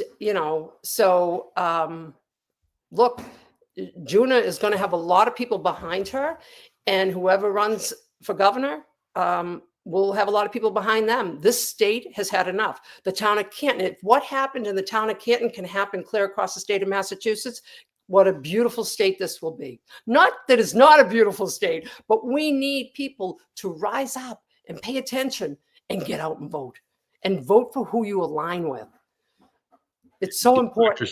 Get registered to vote now Yes. if you're not. That's a big thing. Yes. I'm glad when you said that you got someone to register for the first time like that. We need Yes. more of that. There are certain people who are apathetic. They need to get up and get involved. And it's nice to see that more people are coming out to vote. I just want to acknowledge a couple of comments here. If this is Monique, she says, Rita, love you. Rita, you rock. Love your passion for leadership. That's from Monique Schmucker. Coach Mo, thank you so much for the comment tonight. What do you think, Rita? That's very You got nice. fans. Thank you, You got Monique. fans Thank you. everywhere. Yes, thank you. Thank you. It's been unbelievable. I mean, it really has been, it's been an incredible journey, Mike. I mean, it's been an incredible journey, all of us in this together. And, this all started in April of 2023. Was it 2020? Yeah, it was 2023 when Turtle Boy got this, the information on this case. And I started to get involved in probably July. And Mike, you were right there. Turtle Boy was covering the case and you were covering the select board meetings. And it was through your covering the select board meetings that we were able to expose what was going on in Canton, because there was no place for them to hide. The world was watching. And I would meet people every day, Mike, who would tell me, Rita, when they realized who I was, they would say, Rita, I don't even watch my own select board meetings, but I watch Mike Crawford and I watch your select board meetings every Tuesday. And I tell the kids, you got to get your own dinner because Dad and I are watching the select board meetings on Mike Crawford's show. It's so funny because I hear from, I'm up on the North Shore here, and I hear from so many North Shore people, what's going on in Canton? Yeah. Like they're all watching it. Like even my family members are like, yes, what's going on with Canton and Rita Lombardi? I'm watching it. It's so funny. Yeah. It's just, you helped us raise awareness, Mike. You help people. This is really, I don't think people realize this, but you covering the select board meetings right? And Turtle Boy Aiden covering the case, it made this whole thing explode because everything was related. Everything was related. And even when I got involved for two reasons. One, first was Karen Reed, and then the second was from my town, because we both needed help. Karen needed help because she was framed, and she was an innocent person. And my town needed help because they allowed this. This is where it happened. And it uncovered things that I had no idea were going on. But now that I know, I can't forget it. I have to, it's just who I am. I have to help make it better. And that's just who I am. And that's what I want to do. And you helped us raise awareness. And the person, when I ran for the select board, I never finished the story with Juna, but when I ran for select board, I got in at the last day. I got my votes and everything. And I only lost by 181 votes. But I beat out the chairman. So the chairman came in fourth. And, anyways, it was a great run. And what we did was we got people excited to vote, and we made it a party in the streets, and it was a different approach. But it got people excited to vote. They were excited. And that girl that came into the Starbucks that day, she was excited. She held up, I got a picture of her. She held up her paper and she goes, I want you to know I have never voted in my life, but I just went to town hall to register to vote so that I can sign your your election. Keeps voting. Keep voting. Yeah, it was so great. And Yeah. that's what we need. We need people talking to the friends and everything. It's important, people. Get informed, make sure it's factual, and vote. Definitely. Just a couple more comments that came through I want to address. I'm Sharp. He's a regular watcher. They said, please ask Juna about Justin Root. We did, actually. I know you got here a little late. You can hear that a little earlier in the conversation. She didn't know too much about Justin Root, but you can definitely tell she's interested in hearing more. And I definitely did ask about that. Thank you. I'm Sharp. There was also... they wanted to know, Cheryl Reed wanted to know what is her day job. She's an attorney. She defends people for a living, helps victims. So there you go. Yeah. Rita, I'm so Yes. glad you're here tonight. This is, we just had this whole select board meeting the other night. Yeah. And there was a big kind of, obviously the public comment, which we can talk about, but the big thing I thought that was interesting is that they bring out this interim police chief. And I looked up some info on him. Like, his last job was for 4 months. He quit at an airport because he was very upset about the management. Some people were like, oh, he's a quitter. Which I get, an attorney, Mr. Tepper, who seems pretty sharp. He didn't think too highly of it. He was like, I feel like this means that the guy's going to quit easily. No. But for me, I took it differently. I took it like, this guy's willing to walk away from a paycheck over principle and tell everyone why. That's the big part that I took away, is that he knows how to use his power. And sometimes your power is actually quitting and telling everyone why. And I thought it was awesome that he did that. And I think that I'm actually kind of thinking maybe they got the right guy here already with the interim police chief being named just from that story. But I don't know enough about him. I still don't know enough. And I always say seeing is believing. But I'm optimistic that that Helena Rafferty's gone. John Conley's gone. Like you said, the former chairman of the board, he's gone. There's a lot of change happening. Chris is going to be gone in April. What do you think about this new interim police chief? Are you optimistic like I am? Yes, I am. And so I did catch that on the select board last night. I think I watched it today, but I did catch that. And I liked him. And I will say that I recently met somebody who was a Middleborough police officer. And I had a discussion with him because, that's just the kind of gal I am. And I was like, and if my recollection serves me correctly, he was very happy with the Middleborough Police Department.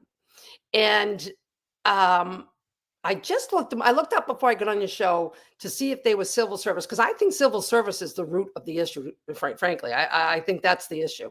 That it's get your friends and family. Well, you can't work with friends and family. That's just not a good formula. And so what was I saying about? So anyway, so the police officer, I believe, said that he really.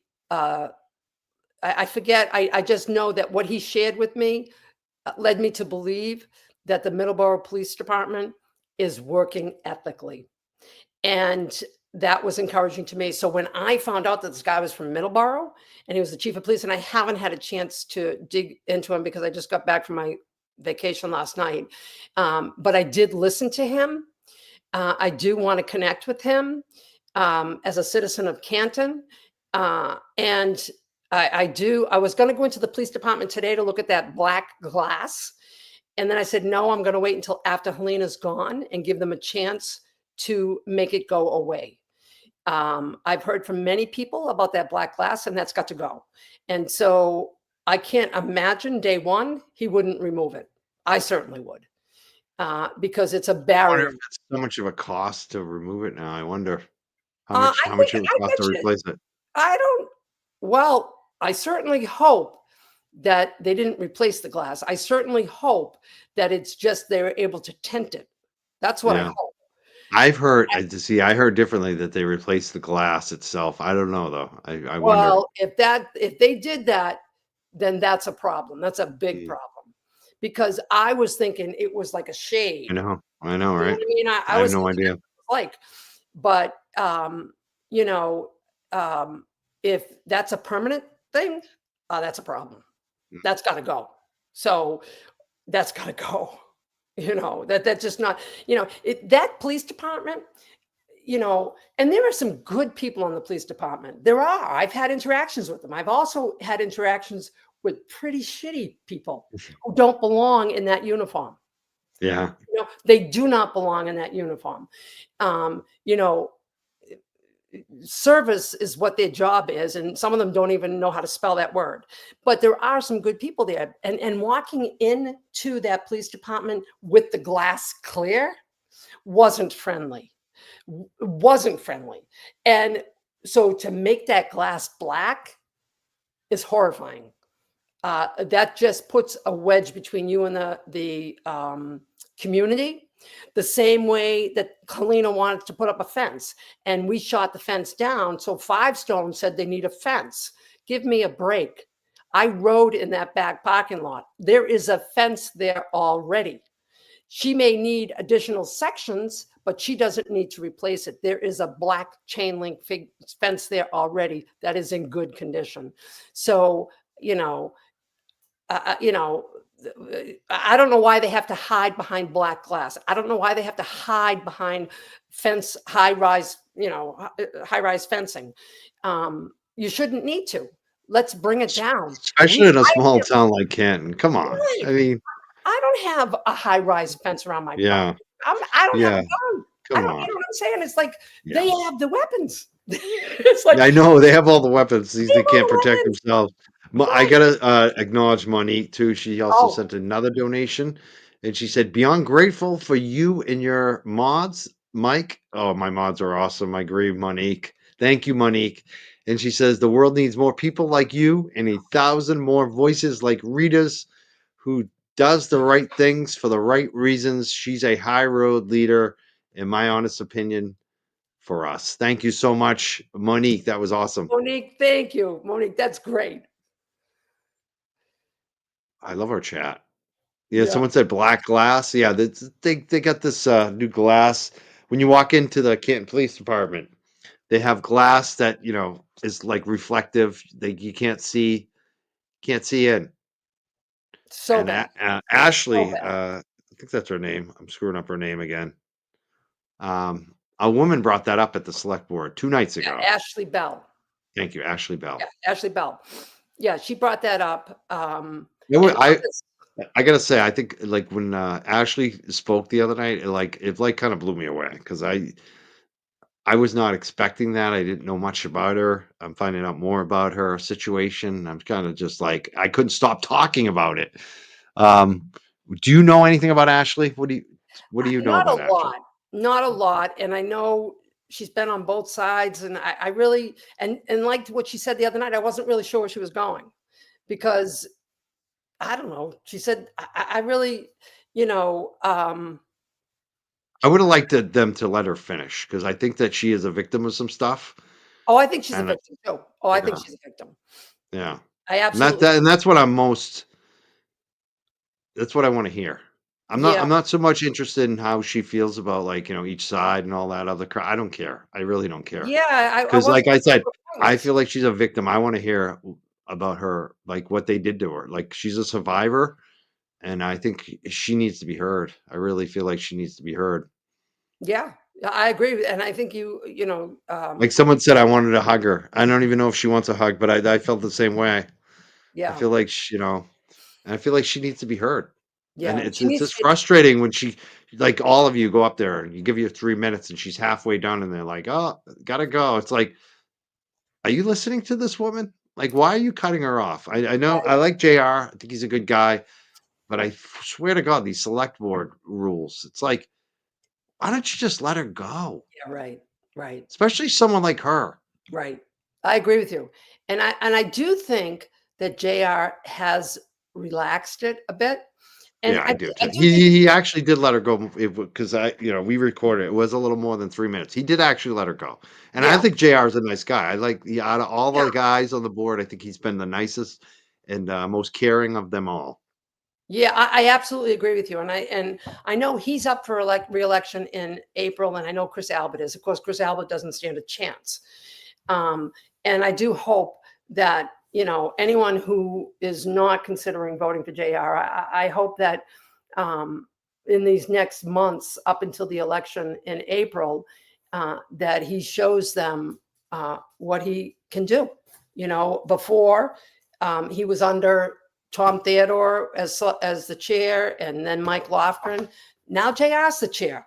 Now JR, holds that lead voice, and I'm counting on him. I'm counting on him, and I'll be reaching out to him as well.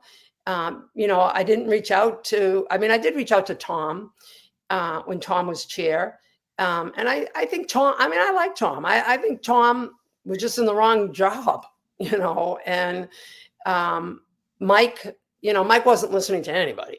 So there was no point in speaking to Mike, but I do think JR listens, and I do think JR is for all people in this town. And that's what we need. We need somebody who can respect and appreciate those that, born and raised here and work here because there's a sense of pride and ownership, but it also represents, or that someone who also represents everybody else who lives here, makes this their home, goes to work every day and comes back. It's still our home. We are all one here in Canton, and we should all have the same rights and protection. And right now, we don't. I will say I'm not afraid to call the police. I'm the one who called when John Conley said, "Oh, somebody called." Of course, half the stuff he said wasn't true, but that's I had my grill caught on fire. It was away from the house. The house wasn't going to catch on fire, but the grill caught on fire, and it was quite a fire. And the police were the first ones to show up, and they were great. And then the fire department showed up right afterwards, and I was treated as I would expect to be treated as a citizen. And I was very happy with what I had. And if something happened, I wouldn't hesitate to call the police. Now, do I think all of them are going to be looking out for my best interests? Probably not. But I think most of them would. I think most of them would. So, and my hope is that the new interim, I think his name is Joe Perkins. So Perkins, that's it. Yeah, Yep. Perkins and Djuna Perkins. So I'm like, oh, maybe we got a Oh, you Perkins. know, right? That's funny, huh? We Perkins. had a Juna and a Joe. And I like Joe. Joe's a good name. I like Joe. He said I the got right some things. Joes in my family. Guess what my middle name is? Joe. I'm a Michael What? J. Oh, Mary Lou. I just got a comment on this. She said, "Would you like me to ask her to speak to you, Mike?" I think she's talking about Ashley. I'd say no because a couple people already, I think, reached out to her probably for me, and I don't want everyone. I don't want to harass the lady. If she doesn't want to speak to me, that's fine. It's like I definitely don't want a million people hitting up Ashley. Just let Ashley be. If Ashley wants to talk to me, she can reach out. She knows. If she's a But witness, thank you for offering, yeah, Mary Lou. yeah. I think the big thing on Ashley, I just want people to be kind to her. I Just think be people are nice. kind to. I think You people know, are yeah, kind. I I don't know hope how so. long ago those No, I'm incidents. talking about some of the people in the chat. Like even the video Oh, I posted, people yeah, were criticizing her and giving her because she says something nice about Chris Albert. Not even nice, but she was just like, I feel like a sympathy for Chris Albert because he's a witness too. And then people got mad. It's like, yeah, let it be. yeah. Jesus. Let it be. Sometimes people just have to get too caught up in everything people say. It's like, you know what? Whatever. You don't have Right. to agree with everything, but I just think people should be nice to her. That's it. No, I agree. People should be nice to everybody. Yeah. You know, Especially victims or survivors, exactly. like, come on. Right. Exactly. And if we don't have something nice, then we shouldn't say anything at all. I mean, I know we say, meatball and whatever, and he's in That's different. yeah, The he's different. elected official. See, that's the thing, especially someone like Ashley, who is not an elected official. No, And she's not. especially Ashley, who got up and called out the double standard. This is what I loved about it. She Yes. called out the double standard. Yes, She she did. said, Chris Albert got someone holding a sign. As stupid, as aggravating as that is for Chris Albert, Yes. who gives a shit? It's not serious. Right. And here they are filing charges against people for holding the damn sign where Ashley actually had something very serious happen to Yes. her that was much more scary than what Chris Albert has been putting up with, and they do nothing. Right. So, No, you know, and that's what I've heard is that, a lot of these people grew up these are people. So the cops that, she's looking for help are people, and people in this town in general, that had born and raised here are the people that are in the police positions are people they went to school with. And so, it's just, that's just too much. That's too much. You can't run a business like that. I don't, you wouldn't run a business like that. I don't know why we would run our government like that. You can't. Yeah, our law enforcement, we need diversity, whatever that means. we do need diversity, We different do. views. They're not all the same people that know each other forever. No, because it's very hard in the business world. It's hard to, move into a leadership role over people that you once worked side by side with. Well, That's a hard. these people have gone to school, have grown up with the people. Their They grandparents knew each other. right. They were in law enforcement together. They went to Yeah. events together. These people are family to each other. Do you know what I mean? And Yeah, I do. they are. And Yep. so I've heard from many a woman, in this town that, when they call and it's their husband or ex-husband that they're calling about, and their ex-husband went to school in Canton and their friends show up to arrest them, it doesn't happen. And that can't be. That cannot be. People need to be able to do their job. And if they can't, then do it in a different town. If you can't do it in the town you grew up in, it's okay. Go do it in the next town. Go do it somewhere else. Right. No one's saying don't do your job, but if you can't be objective Sure. in your Yeah. own town, then Go to another town. town. Huh. I mean, are they afraid they can't make it if they don't have connections? That's what it seems like for some of these people, honestly. That's why they do it. They can't make it in the real world Yeah. without their family connections. I mean, if that's the case, you're a sad sack, and we shouldn't have to support you on that. A couple questions that came in. Amber says, what does Rita think about Chris not being there yet again? And this seems like it's a regular thing. I mean, I think he's missed I don't know, 4 or 5 of them. Oh, He's missed a lot of them. At least, He's over the last 2 months, he's missed 4. he's missed a lot. He's probably there. He's probably there less than he's actually. Yeah, He's he probably is. there less than he's not there. You know what I mean? He's it's Right. like 50-50. If I don't know. Yeah. So, it's pretty predictable with Chris. If there's something going on and he knows he's the center, he doesn't show up. And so in this case, at the select board meeting on Tuesday night, it was the first select board meeting since Karen Reed was found innocent, factually innocent. And it also, they issued a New summons. summons or something. Something was in the paper about Eric and Richie Rich. Schiffer, standing outside of D&E Pizza. And so between the verdict and the new summons, whatever it was that was in the paper, which now they're retracting, I guess, it's not, it was pretty predictable that he wasn't going to show up. He knows when, he gets roasted for, anything. So when there's something to really roast him about, he just doesn't show.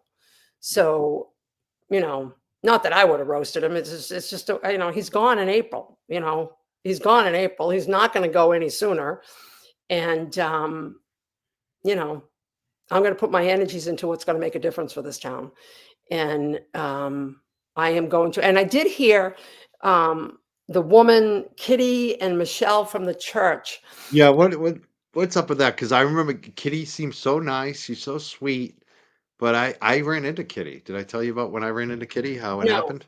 No. You remember when we did the standout at the police station when Yeah. we had approval to do that little? Yeah.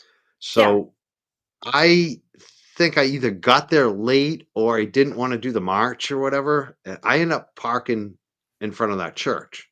Yeah. And when I was driving through, someone said, "Hey, you can park here. This is part of this, this is totally fine to park here. No one's going to get upset. No one's going to tow you." So I parked there.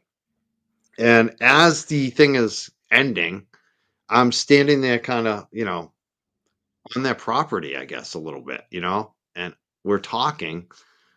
And I thought it was totally fine. I'm looking at like a Unitarian church. I know the Unitarians in my town are wicked chill. I didn't think they would have any issue with where I was parked or us just standing there talking. And she comes out, she's like really screaming at us. Wow. And I was like, Really? Wow. okay. I didn't know. I didn't. And me, I'm nice, but I think I even yelled something when I drove off. Like I was like, you didn't have to Really? yell at me. All she had to say is, "Hey, I didn't know if you knew, but we don't want you here. Move on." Like, "Oh, Right. your car's not supposed to be there." Instead, like, I was shocked. I was like, Wow. "Oh, okay." I thought it was okay. I didn't. Wow. So I've had a couple of interactions with her. I met her. I forget the first time I met her, but I probably have spoken to her maybe, I don't know, 4 times, and on different occasions. And she was always nice. And I did learn that when I was holding signs for myself, that you know, there are churches or places of worship. You cannot have anything political on the property because it can impact your funding. Mm. And so I don't know if that was motivating her to do that. Plus, she's right beside the police station. And I'm sure she wants to be a good neighbor with them. I don't know. I can tell you my interactions with her were always positive. And I did go, they had a Pride event last June, I think it was, and I went. And I do like what the church stands for. It's all welcoming. Yeah, I like it too. Like, Yeah, and and I gotta say too, I gotta make sure that I'm being careful. I think it was her. Maybe I'm wrong. Maybe it wasn't. Maybe it was somebody else affiliated with the church. But but as my yeah, recollection, I think it was actually her. If I'm yeah, remembering correctly, I could be wrong. But again, I mean, whatever. I could see she was. right. I can understand being peed off. It just to me, it was like could have been handled a little differently. Oh, And absolutely, especially, absolutely. you know, And I will say this. I mean, because any interaction I have with her is very positive. What has happened into this town in the last 2 years? Living in this town has not been easy for anybody. yeah. And so if that was her, it could have been that the pressure, I just don't know. Yeah, I and you know know what? that, It's no big deal. For me, yeah, honestly, it's not the end of the world. yeah, I just was surprised because when I see her speaking as a thing, and I'm like, wow, she's so nice. Like, yes, like that. I wish she had said that to me in that way. We probably would have been buddies. Like I like yes, the church ladies. there I was, like, especially the Unitarians. I mean, I know what they're about. I like the out of all the churches in my. If I was I'm a former Catholic, right? I grew up I'm a Roman Catholic Catholic. too. I'm Yeah, a Irish Catholic. Yeah. If I was too. going to go to any church, it would be that type. It would be Unitarian. You know what I mean? Yes, Like, I so agree with you, Mike. And that's what I've told her. I said, listen, I want to go to your church, but I work on Sundays. That will change at the end of the summer, but right now I'm working on Sundays. And that's when her mass, that's when they gather on Sundays. I do know that somebody does go. I do know somebody that does go to the church, and he loves it. And I do want to check it out. And I do look. When I ran for the select board, I was standing on the sidewalk across the street, and there's another church across the street. And I was standing on the sidewalk, and parishioners were coming out telling me I had to get off the sidewalk. And it's like, it's a public sidewalk, and, so I will say this, that, she went to the select board meetings. Now, I don't know if somebody said, hey, can you come and help out of town? I don't really know. But her and Michelle went. And I applaud them for that. And I actually plan on reaching out to them. And because they do want to help the community, and this community needs to heal. I mean, the people from Canton really haven't spoken about what I like their message. Like what they Yeah. said beyond the part about the Helena Rafferty, because I felt like that was a little too political for me from a Yeah. church member. But Yes. the main part of it, I think, is the town needs it. The The town needs town it. needs So, it. We need help. We need help. When I tell you the suffering is excruciating, that's not an understatement. It is. tell me about it. We have suffered, and I don't speak about my losses. Mm. What I did because it was the right thing to do. But that doesn't mean that it didn't come without a price. It did. That's right. Just like when our soldiers go to war. And The some come price back to be and some paid. don't. I'm so glad you're saying that too, because Yeah. I've people. I don't know. I just see different people in the whatever we call this, movement, Yes. community, whatever you want to call it. Right. They don't give people enough grace to even simply vent sometimes. No, they don't. They don't. Like Turtle Boy. Turtle Boy said some shit on his show the other day, I think. Today he's putting out what some people call this is a Turtle Boy hostage video, because he's almost like apologizing. Yeah. And it's like, I felt bad that he had to do that, because I was like, this dude should not have to friggin' apologize. Yeah. I Are you did. fucking shitting me? Yeah. After everything that he's given and sacrificed, people are giving him shit. Oh, stop being mean to this. Shut up. Yeah. Like, recognize how much a lot of us have given. Oh, Like, absolutely. this has affected my life, and I'm Oh, not in Canton. absolutely. Like, No, it's absolutely. affected my life. And some of Relationships the have people I ended. hear from, some of the people like Rita just said, people like Rita that live in Canton, some of the stories I hear from residents, what they tell me that they don't want to share on the show, which obviously I'm not going to share. A lot of people have sacrificed a lot. And I think that the viewers, the people who are on the sidelines, just kind of like Rita, how much shit did they give you? Oh, I know. Just because Rita decided to take a step back, because Rita had a moment. Because Rita, I knew I like a needed to lot of sit us too, down. like we all have our moment. Sometimes we're like, is this appreciated? Because Right. some of us have given so much. Right. And And what when you feel like it's not even appreciated at times, you're like, what the fuck? right. So, the ones on the side, like, oh, you shouldn't say that, you shouldn't do that. It's like, let people say their piece. Right. Let people be truthful. Like I was truthful. I made a couple comments this week on Twitter. People giving me shit. It's like, you know what? Because I spoke the friggin' truth. Yeah. I spoke my truth, Yeah. you know? Right. People don't realize we have been fighting a war. That's who we've been fighting, a war for 2 years. And what people don't realize is that for me, it's always been 2 wars. It was Karen Reed and the town of Canton. And I went between both. For 2 years, I went between both. And I did Karen Reed, and I'm working full time at the same time. And I'm going between both. Because what happened to Karen raised awareness on what was wrong with my town. And so in addressing that through the select board meetings, preparing for the meetings, and we were always fighting two wars. And then I ran for select board, and then we had the trial, and then everything else, and then my lawn gets taken, not bleach, but it was chemical bombs thrown on my lawn. So much was going. People don't realize what we've been through, and then on top of all of that, and I'm speaking for myself, but this is just I'm speaking for myself, but I'm not alone. My family's shattered. My family is not even half the size of what it was before this. Not even half the size. My family is shattered, relationships destroyed. And my daughter, who had nothing to do and never spoke out, doesn't even live in this state. But Her that's lifelong, what kills you, her is when your lifelong kids, Canton friends cut her out. yeah, Cut her out. your kids' family, your kids get affected and they didn't say or do anything. Heard that so many times. That's why people were afraid to speak out. And this is what our moderator, Sarah, she's so good. I love MJ and Sarah. I love them so much.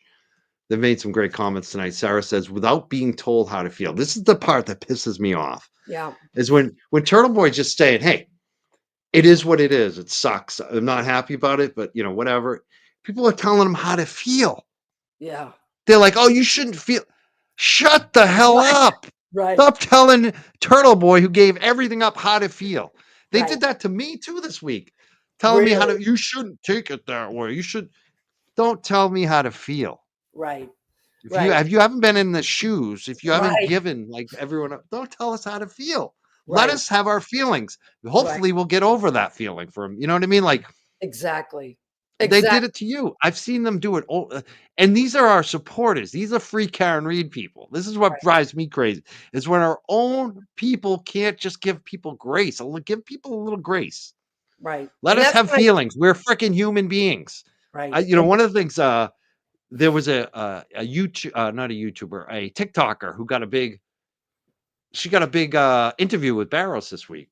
And I was posted supporting it. And people gave her shit because they didn't like the platform. And I made a post about it. And I like her a lot. She's great. And Aiden got up there and said, the only thing that pissed me off is I didn't get the interview first. And I was like, this is why I friggin' love Aiden. Yeah. Because that's the way I felt. That's the way every Right. YouTuber and TikToker feels. And if you don't feel that, you're not actually caring about your show. Right. So we all felt like that. Right. But the difference is with Aiden and I, and a lot of people who are, Yeah. we were like, we can recognize that. We felt a little jealous. But at the same time, she did a good thing by getting that interview. Congratulations to her. Was that Jess yeah. Machado? Yeah, yeah. No. That wasn't Jess. That was a juror interview. This is Barros. Barros did a girl with sunglasses on TikTok.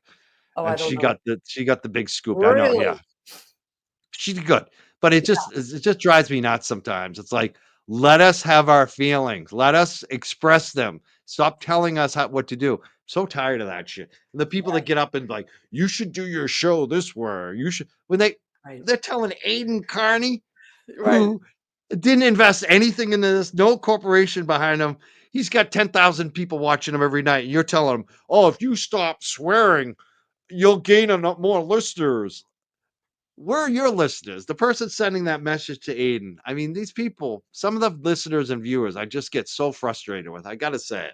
Yeah. Yeah. Well, look, you're not going to bring everybody. I mean, I turned around business areas and whatnot. And you're going to get, you've got people that are with you. You got people that you can bring with you. And there's like 10% you're never going to bring.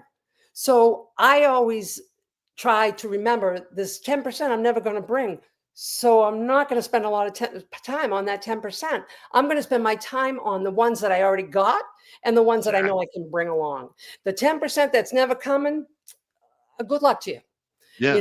I'm not going to try to turn you. I'm not going to waste my energy there. Exactly. I'm going to put my energy. It's so funny because same thing in business. And I think that for me, there's only two responses you're going to get from me when you're one of those 10% that will never support me like that, and you're being nasty, you're posting the comments. One is to blast you. Yeah. Two is just delete you forever. And I got to say, like when I was a financial advisor, as well as my dog business, whichever way, same thing. And I learned it in the financial industry because, every year you'd get more customers and your book would get bigger and bigger and bigger and bigger. So, at one point I had over 10,000 customers. Wow. And my manager came to me and said, "Hey, dude, you need to give up your bottom 20%. You need to go through all your customer lists, all the groups, and figure out who you want to keep, who makes you the most money, A, B, C, D, and you're going to get rid of all your D customers. We're going to give them to a junior rep." And I was like, "I'm not giving up any of my customers." Right. But what did I do? I gave up. I first time I gave up, like I said, my bottom 20%. What happened? What do you think happened when I gave up my bottom 20%? You brought in another. You brought in more? More money. Yeah. Less work, more money. Yeah. That's what happened. I focused, and basically the strategy was focus on your top 20%.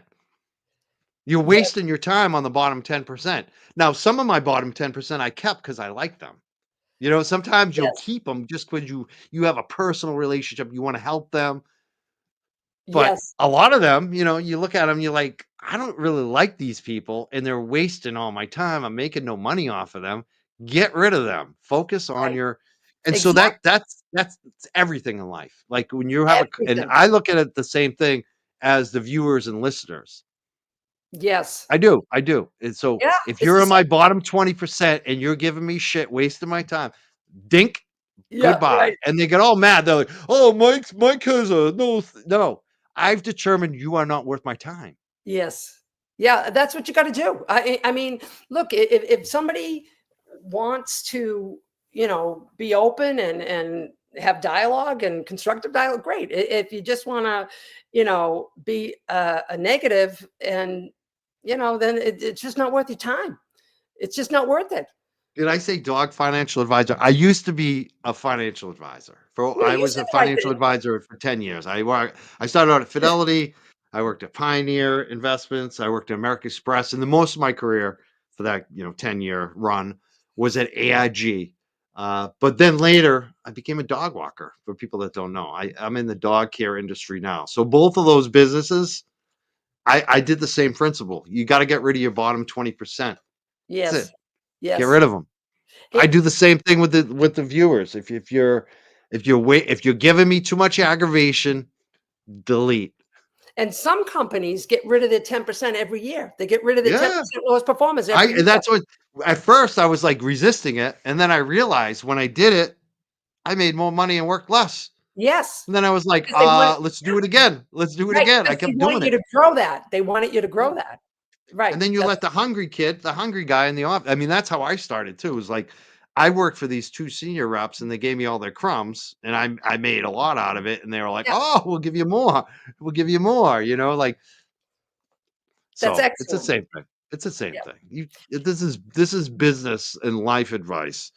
Don't Yes. invest your time or energy into people who suck energy and time and love out of you. Yeah, Don't do absolutely. it. Just don't If do it. some if somebody is not well-intentioned, I move along. Mm. I move along. And I just want to say something too, because I saw Dena in the chat. Hello, Dena. Love you, Dena. Dena's awesome. And Was that Dina with the glasses from the stand-ups? Dena, that's Dena. Oh, is she here? I didn't see Oh, her. yeah, I gotta find she her now. was in the chat. Yeah, she was in the chat. Oh, I And so love she said Dina. she loves She spending I got Dina was like, oh my oh, I God. love Dena. Well, the last time I went to the Karen Reed trial, Yeah, oh, there she is right there. There yeah, she she is. was like, "Mike, come behind the barricade." I'm like, "Are you sure the cops aren't gonna tackle me?" She's like, "You're Yeah, with me." The yeah. cops like love her. I was just like, "Oh my God, I love Dina. She's Dena was amazing." proud too. I I was should have proud stayed once. with Dina. I got too nervous. I was like, Oh, if I I love lose Dena. Dina, the cops are gonna tackle me. I should have just Yes. followed Dina around. I would have got the best video of Karen if I had Dena just was stuck with awesome. Dina, but I got too nervous. I gotta admit it. Really? Oh, Dena, no. Yeah, Dena, because I know a lot of those cops don't like me because I've mouthed off to them. I get the way they treat people. I get so aggravated. That's why I oh, didn't they even go back were the awesome. final day. Like Really? that day I was there, this cop like pushes through us, and he's got Really? attitude. I started mouthing off to him. Really? Because they were, I Yeah, mean, I always had a positive relationship with them, I and know. Well, that's there how was it another started. cop who was like the younger cop, but the bike cop was wicked cool. So Yeah, like, I always like reflect what you give. If you're nice to me, I'm nice to you. You know, absolutely. If you're a Absolutely. dick to me, I can get to be a dick. And there Yeah. was like I said, I had an interaction. The last day I was there was the day before the verdict. Yeah. I had interaction with 2 cops that day. The young cop was like, "Hey, are you supposed to be here with a media pass?" He was wicked nice. I was wicked nice to him. I did exactly what he said. The other cop, we're all just standing there filming, and he just kind of pushes his way through and said, "I said, excuse me," or like something like, Really? "Really? We didn't hear you." Like, why can't you be like all the other cops that Yeah. walk by and just be like, "Hey, I'm coming through." Be nice. Be nice, you know? Whatever. Most of them were nice. Most of them, I mean, everyone I talked to was nice. I got to say. I mean, some of Thank them God. had no Yeah. personality, but most of them, I would say 99% of them, we had a good relationship with them, and that's what made it work. I mean, that's what made it work. Trial 1, I was working with Mike, and trial 2, Dena was working with Mike, and that's what made it work, is working with the police and respecting the rules. We always respected the rules. If we were told not to wear certain apparel in the buffer zone, we did not wear it.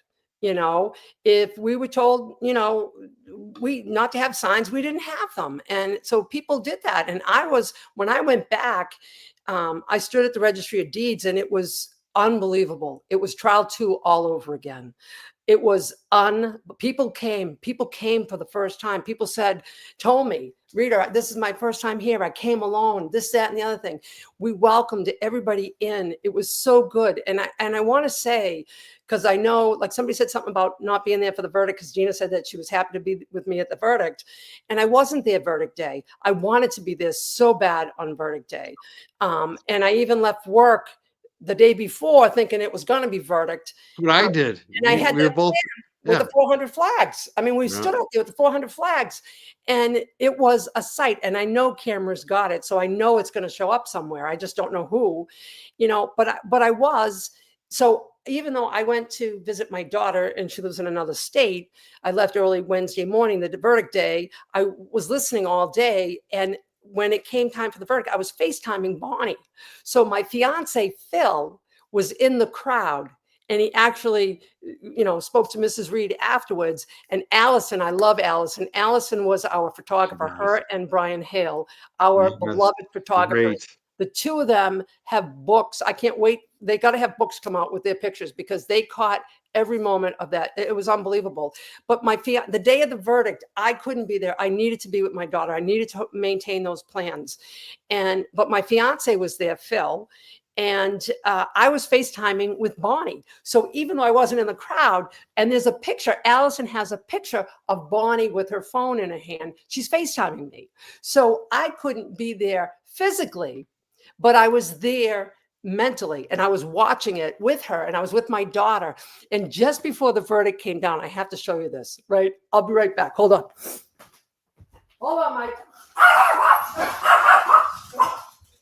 What I love too about the crowd, the boots on the ground, the fact that they had all these strict buffer zone rules about free speech. We couldn't applaud, we couldn't protest, and how everyone followed all those rules, the no protest rules that everyone had.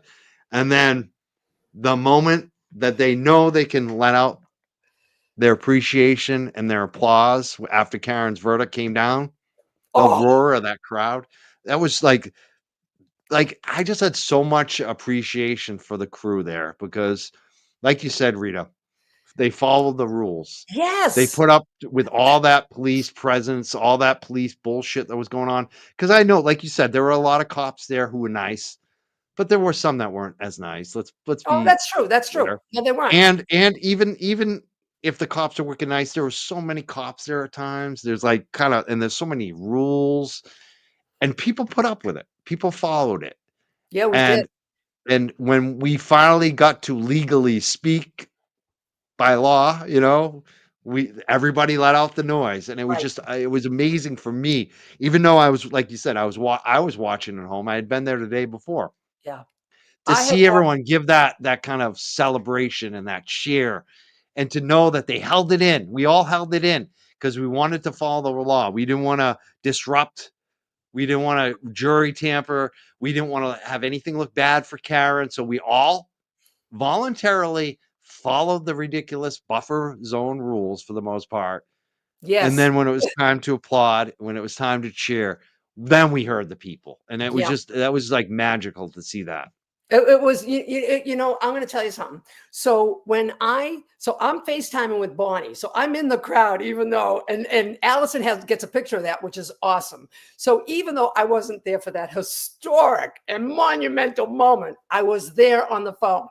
And right before, there's two things I want to say. Right before the verdict came down, my daughter, we stopped at the store to get something. I think I was getting a bathing suit because it was so hot where I was. And this is what I see. I go, The turtle. The turtle. I see the turtle. And I go, Michelle, I got to buy the turtle. It's the I need turtle. to, you know what? I should put that up. I should put that up over here. I should maybe put that in the right over here. Put a nice turtle. Yeah, I'm going to put my turtle up. That's So awesome. I said, oh my God, is this not epic? And Dena put something in there. She got a lot of shit for, working with the cops. I'm going to tell you something. That's how we were so successful last year.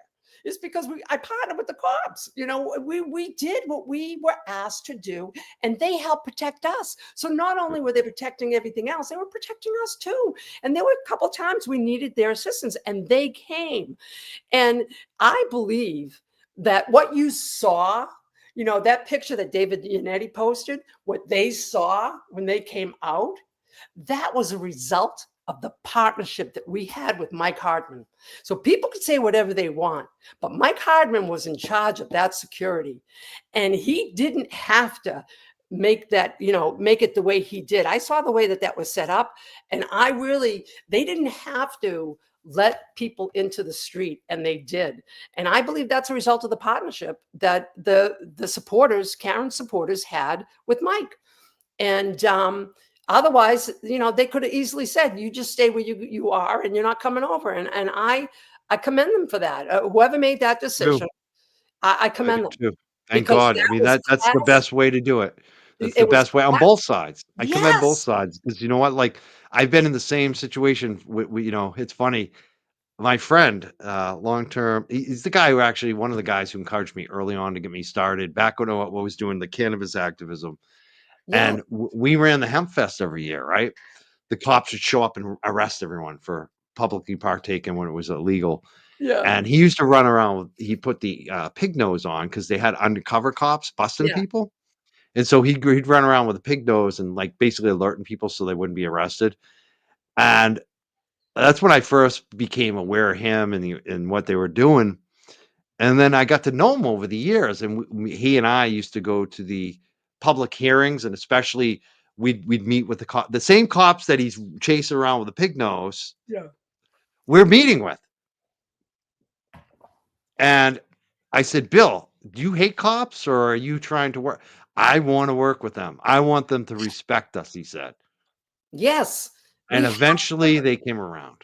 And it's like, like it's the whole thing. Like you can have the carrot or you can have the stick, like we want you to have the carrot, like, and it's kind of the same way. Like once cops appreciate you and will work with you and trust you, it's golden. It's Yes. golden. And it's like so good that the Karen Reed people were able to do that. Because sometimes it takes years. Like I remember the Hemp Fest, it was years. Like it took us years for the cops to actually get along with us. And when they did, it was like, wow, like the cops aren't hating us now. The cops are so anytime you can get that. I Absolutely. like both sides, it's like it takes two sides. And I think it's awesome when the cops can do that. And it's awesome when the people who are standing for the constitutional rights can do that. When we can just Absolutely. agree to Right. we don't And need to clash. No, you don't. No, you don't. And it's very hard to be nasty to somebody who's smiling, saying good morning to you. Yeah. It's very, and that's the way we were. That's what I said. I always give out what I get back. Like if you're Yes. nice to me, I'm being nice to you. And I try that Right. too a lot of times. If a cop's being nasty or whoever, maybe Yeah. someone just in a bad. Sometimes I'm walking a dog and someone's being nasty. I try to be nice. I do. Yes. But sometimes it's just like, oh, that's not working. All right, you want it back? Because sometimes the bully wants to get punched back. I guess I don't know. So sometimes Fuck, they get you you know, sometimes they get you at a point where, you just happen to be the one where I'm going to lose it. yeah, You yeah. poked the bear at the wrong But time. it's like it's so true though. You get what you put out a lot. You Like if do. you're, yeah, Yeah, you absolutely do. And we made it a point. The bulk of the people made it the point to be pleasant, to be welcoming, to be friendly, to everybody, including the cops. And they appreciated that because that made their job easier. When we don't do our part, that makes their job harder. Why not help them do their job? Because they don't want to arrest us. They don't want to they just need to, they need to do their job. And, mm, look, we worked well together, and that's a testament to the people, the supporters. And I'm very proud of every single one of them. They're amazing. They're amazing people who gave so much of themselves, and came alone. Many came alone, and many came with their families. Many came with small children. And it wasn't just women, it was men too. And the people that came were ordinary people. They're like your viewers. They're like all of us. We're just ordinary people. And they saw something that was wrong, and they couldn't sit it out.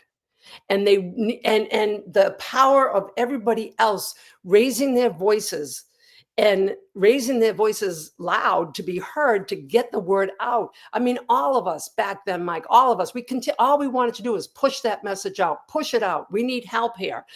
It brought the best people in the world together. And I want to keep it going. I want to keep the love going and help people to find their voices and to stand for what's right. And now more than ever.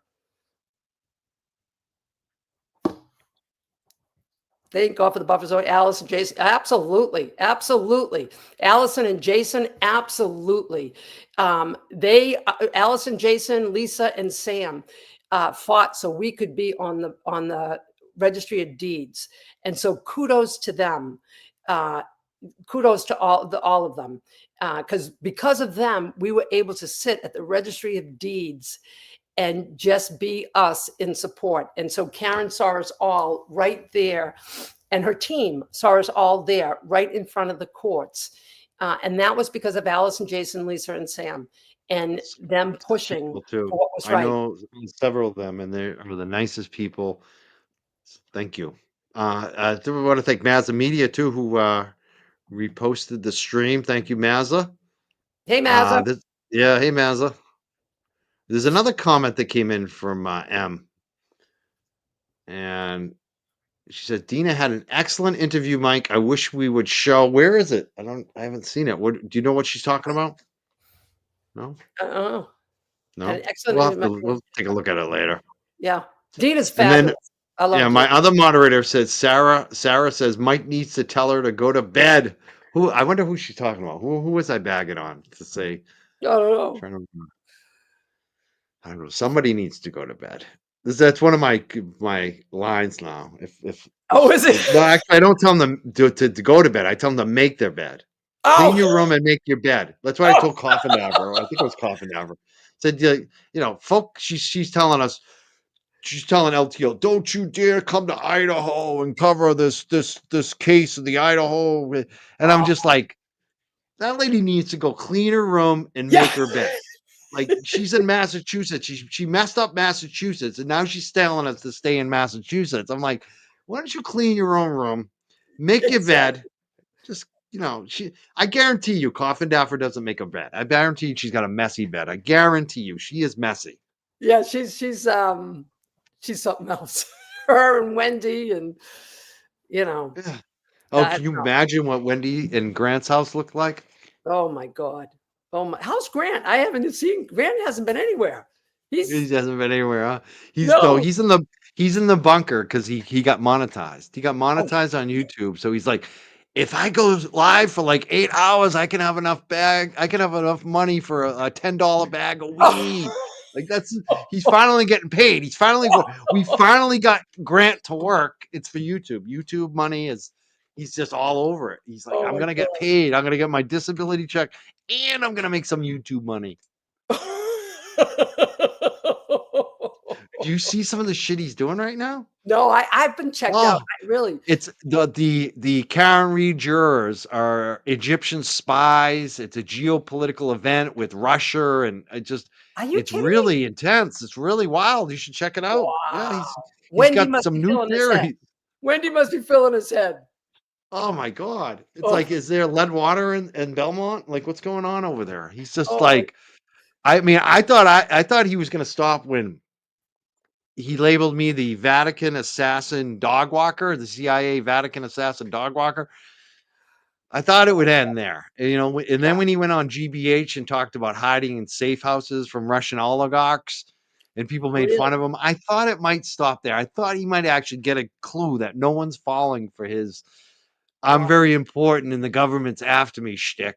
But Wow. he's come up with some new ones this year. This year it's been one after another. First it was the Turtle Boy and his fake victim that they were both the most important people in history. They were going to take down the biggest criminal conspiracy ever.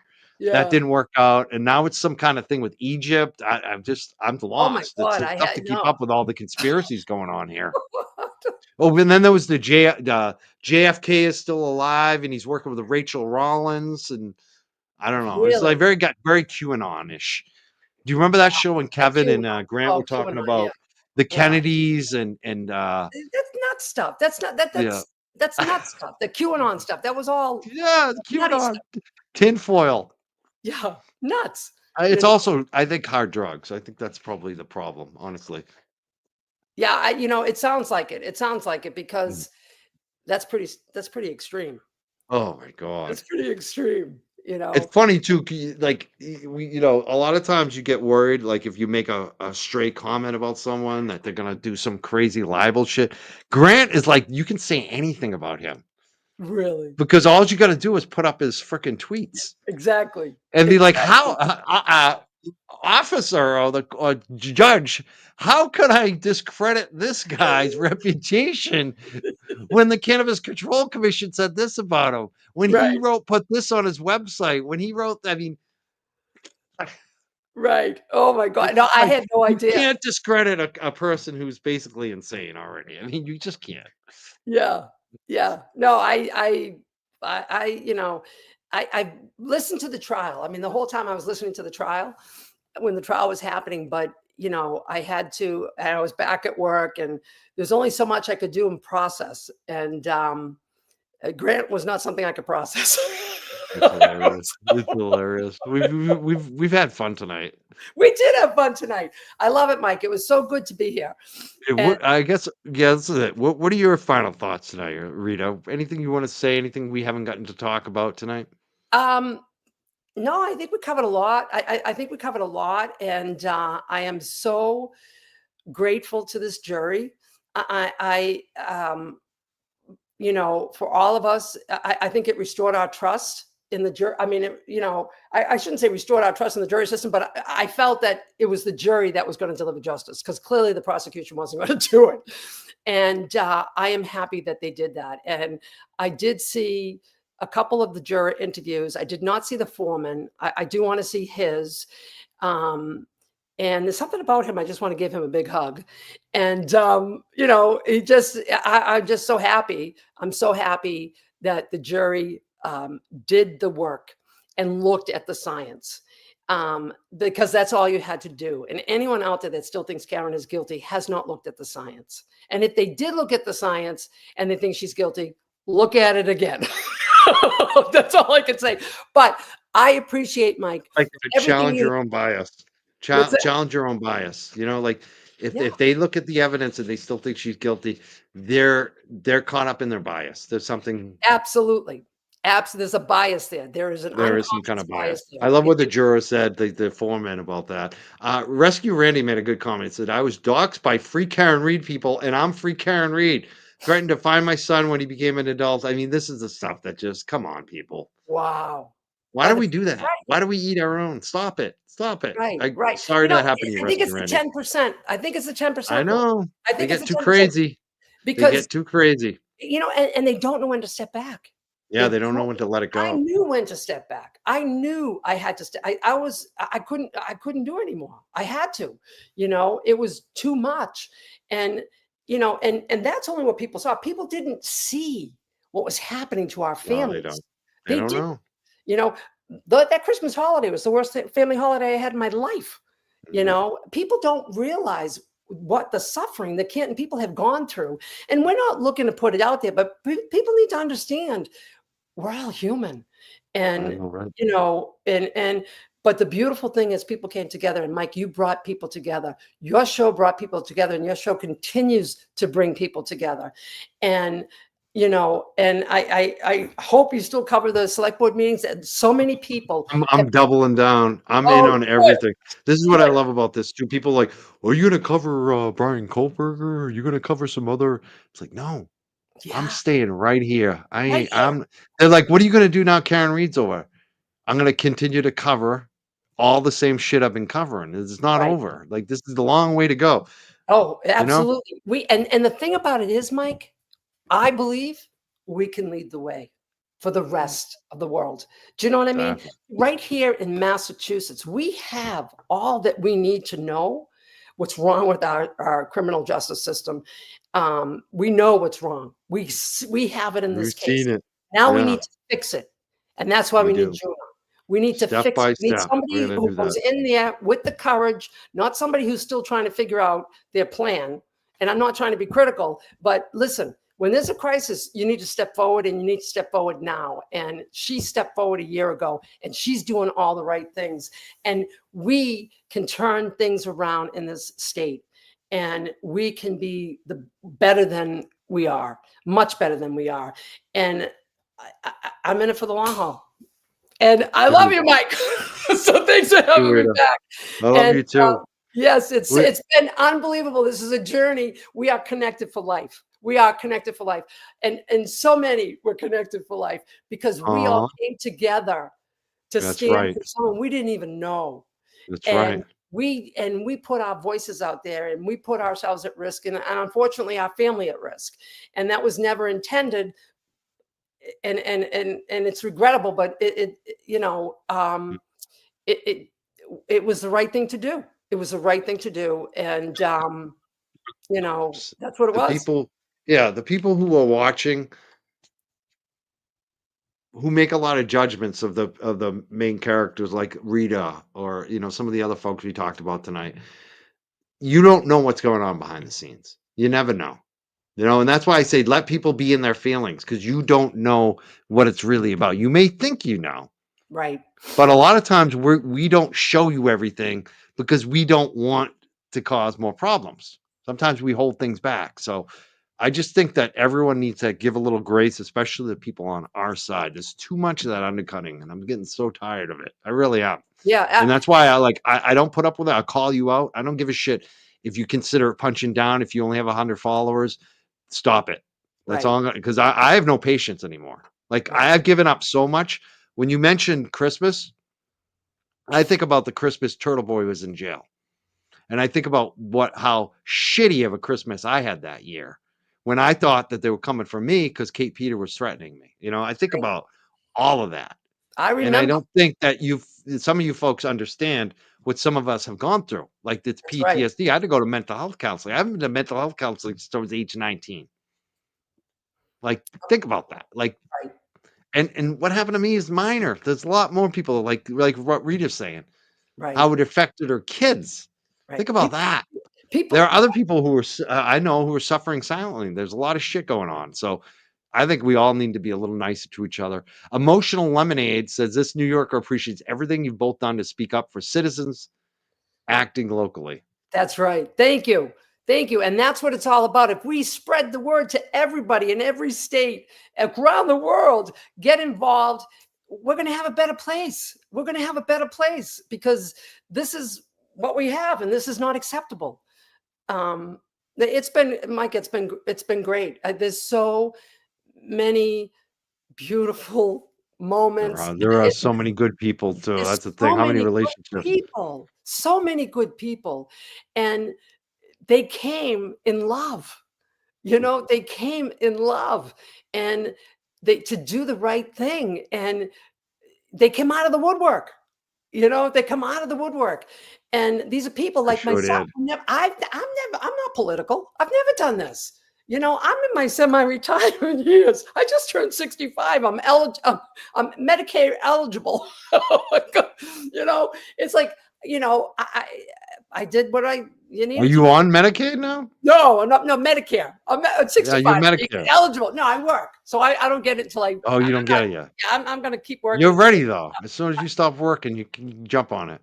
Yeah, I don't want to jump on. I have the best health insurance ever. Oh, And good. yeah, and so I'm working, but it's a lot. It's a lot. We've been through a lot, and there's some things that we'll never share, at least publicly. But Exactly. if People people don't knew, know everything. They people don't don't know. know They think they everything. know, but they don't know. And people don't know that the people in Canton, we are all connected. All roads lead back to Canton. And, I've been here 45 years. My dad was born and raised, and my ancestry goes back 120 years, whatever.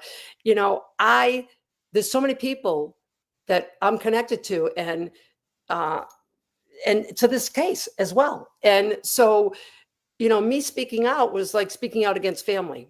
And some people frown on that. Some people aren't comfortable with that. It's what if something's wrong, I have to say it. And I hope other people do so too. If something's wrong, say something, because if you don't, you could be next. And, what happened to Karen could happen to any one of us. And, it came with costs. It came with significant costs, severe costs. But an innocent woman was freed. And that was the goal, to have an innocent woman freed. And she was. And that is victorious. So it helps to soften the pain. But, the pain is real. The pain is real. And so I Absolutely. appreciate everybody, and people that like to poke, I look at them, you're the 10%. That's the 10%. And I ignore them. I don't even respond. I go 10%. You know, That's what I either ignore them and block, or I snooze them, Yeah. or sometimes I'll respond and just call them out for them. Yeah. I have Mike, less and less patience lately. I just, let me put this one up too. yeah. I did have it up for a second ago, but I think it's a good comment, and I'm wondering what you think about it, because they said, "Why does Canton make you state your full name and address before public comment? That's unconstitutional." They really don't. Especially, I mean, I could see asking your name, but the street address thing, Yeah, that I isn't. don't like it, considering how amped up tensions are in that town. Yeah. Um, So I mean, people, Massachusetts, let me just finish one thing yeah. before I let you comment on this. Massachusetts is like one of the only, apparently the only state that when you're running for office, they put your street address on the ballot. And there's a new bill actually to take that off, because there is a lot of security risks for people who run for office and electeds with everyone knowing your street address on that ballot. Why do they require it at select board? That doesn't seem like it's safe for people, and it doesn't seem like it should be a requirement. If they want to know if someone's a Canton resident, why don't they just ask them, "Are you a Canton resident?" Why do they require a street address with the name? Why do you think, Rita? So they all, I started going to select board meetings in July of 2023, and we were saying our addresses, and then all of a sudden we were getting threatened. And somebody looked in the bylaws, and the bylaws said that you don't have to give your address. And so and Mike Lofgren, when he was chairman at the time, was confronted on it. And he said we had to say our addresses, but we didn't. And so we stopped saying our addresses. So I think somebody said their address the other night. I think that's just out of habit. We don't have to say our addresses. We just say our Don't. names. Okay. Yeah. All right. And like So someone said, state your full name. I mean, that shouldn't even be required, in my opinion. But yeah, I don't mind saying my name. yeah, I mind don't saying mind saying my that name. name either. But Yeah, I don't mind saying my name, because you want people to know who you are. And, yeah. you know, um, And the thing about that, true, if I'm going to say this, if anyone has a problem saying their full name, you can always use an alias. Yeah. I don't know if you know who Samuel Clemens is. No. Mark Twain.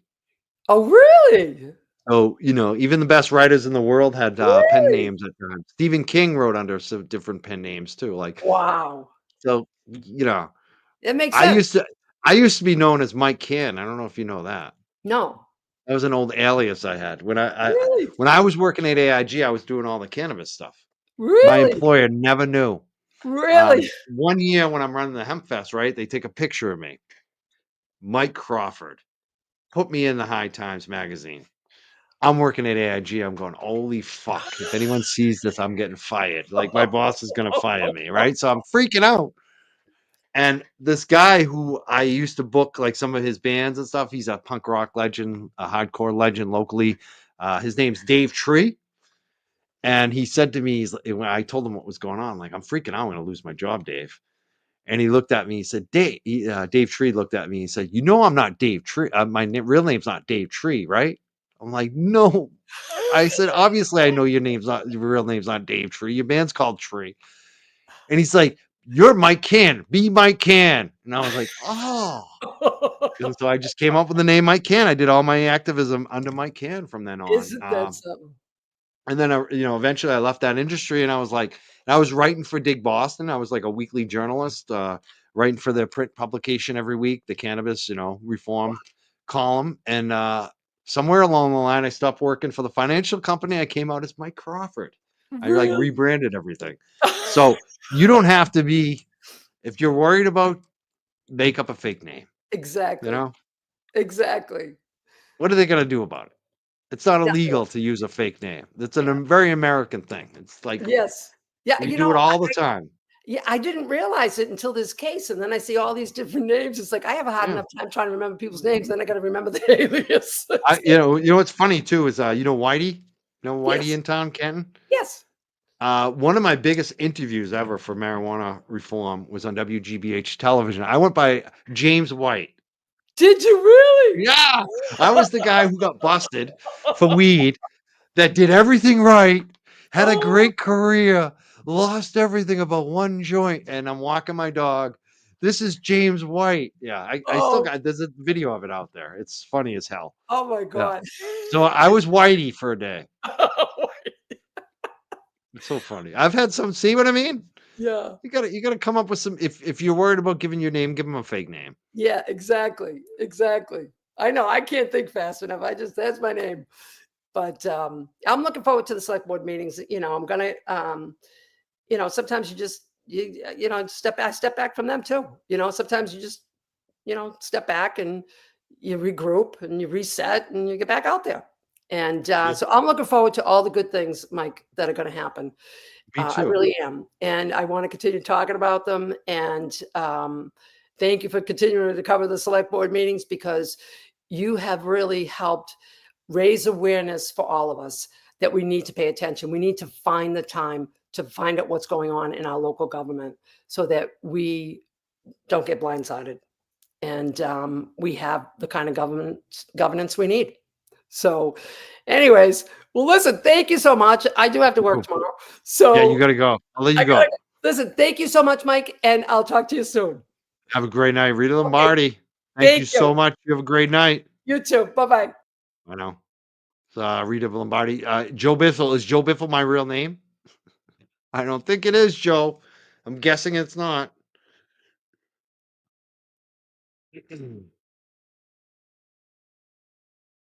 I want to thank all the super chatters tonight. I want to thank the guests. I want to thank Djuna Perkins. I want to thank Rita Lombardi for being here. It's still pinned in the chat. You can contribute to Djuna Perkins if you want to support her. Yeah, I'm guessing it's not his real name. Glenn Lake is definitely not his real name. I'm definitely going to close tonight with that Djuna Perkins video. If anyone hasn't seen it, we're gonna end the show with that. I do want to thank a couple of Venmo. I got a great Venmo. I'm trying to think. I think it was yesterday. Let me see. Here it is. Catherine M. She sent $100. She said, "Keep up the good work. Thank you for broadcasting Selectmen meeting. It's fire and great Karen Reed coverage. Love you." Thank you so much, Catherine M. That means a lot. She sent $100. That was yesterday for the select board coverage with was that yesterday? That was 2 days ago. That was Tuesday. That was with Como. Thank you so much, Catherine. And speaking of that, Jaylene F also sent $5 and said, "What's wrong with liberals?" And I said nothing, absolutely nothing. I think she was commenting about some of my comments about Ashley Bell. People might know I'm either a moderate, liberal, whatever you want to call me. I'm pretty much an independent. I like everybody. I don't. If you're a liberal or conservative, it doesn't matter to me. If you're a good person, you have principles. That's what matters to me. And I got to say, both I've met great conservatives, great people. I've met some great liberals, but I've also met some shady liberals and some shady conservatives. And that's the thing. Every group has its good and bad, right? I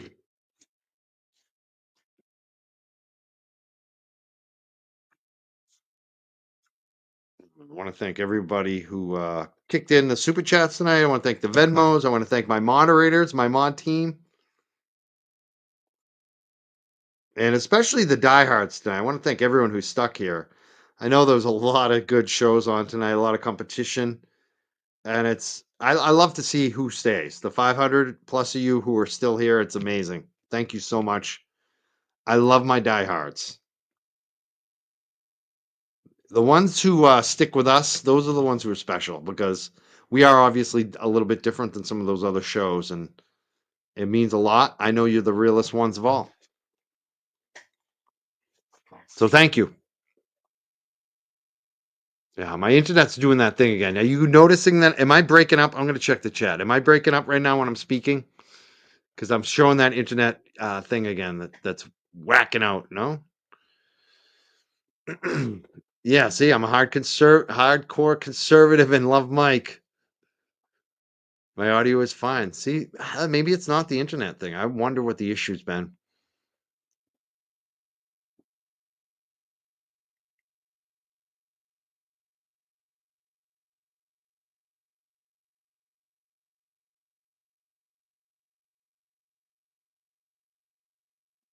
Mike Crawford. Do I ever hear from the other Norfolk County candidates? No, I haven't heard from any of them. There's only really one that I think is really serious, honestly. I know she said there's a public defender. I haven't heard anything about him. The other one, I think, what Carmichael is his name. He looks like a serious candidate, but yeah, no, he hasn't reached out to me. And I heard from someone that knows him who thought, "Oh, I'm not gonna reach out to Mike because he's got Juna on the show." It's like, just come on, like, I know Rita kind of endorsed Juna tonight. I really haven't endorsed Juna.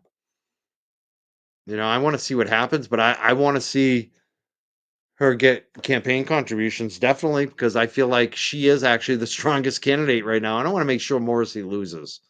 And I do like Juna. But I also want to leave myself open to allow everyone to come on the show. So I hope Craig hits me up. I hope he comes on. I haven't heard from him. I haven't heard from any of them. If I were them, I'd be hitting me up. I don't know why he wouldn't. Someone said I'm frozen. See, I knew this was going to come into play. It's that internet thing.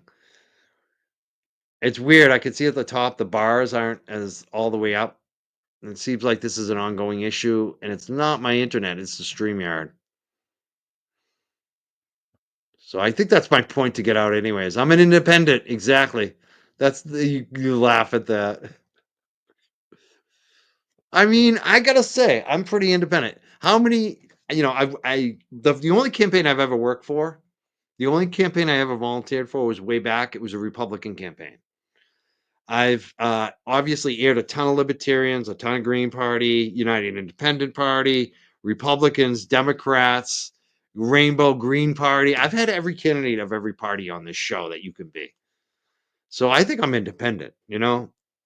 I probably lean progressive, but I don't hate conservative ideas. I don't. I think sometimes it's good to be conservative. You know, like I like when conservatives are sitting in the room saying, "Hey, maybe we shouldn't be so wasteful on the money. Maybe we should." I think we're better when we have everyone in the room. I do. I feel like we're better when we hear from every side, every angle, consider everybody. And then usually we come to a compromise. And I think that's what being an independent is being willing to compromise on both sides for the greater good. And I got to say, in Massachusetts, who have I protested the most? Liberals, Democrats. I mean, who is there to protest, right? I have protested a Republican, Charlie Baker, at one point. But mostly, who have I protested? Mayor Menino got a little protest at one point, but who was the big one? Mayor Walsh. I protested and wrote about Mayor Walsh a lot. He's a Democrat. Uh, who else? Deval Patrick. I protested him a little bit at one point. The only person I've really ever actually done a protest at their house was Bob DeLeo, Democrat, Speaker of the House in Massachusetts.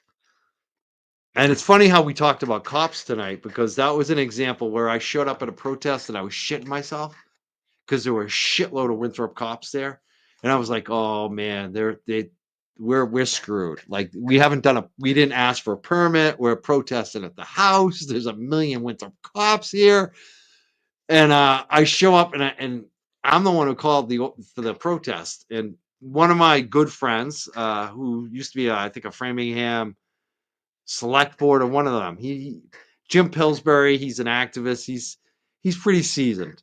I looked at Jim. I said, "You see how many cops are there?" He's like, "Yeah, we got to go talk to him." I said, "Will you go with me? Because I'm afraid to go talk to them by myself." And he's like, "Yeah." So I go over there, and the first thing I say is, I'm organized. I organize this. We want to be respectful to you guys. Where do you want us to stand?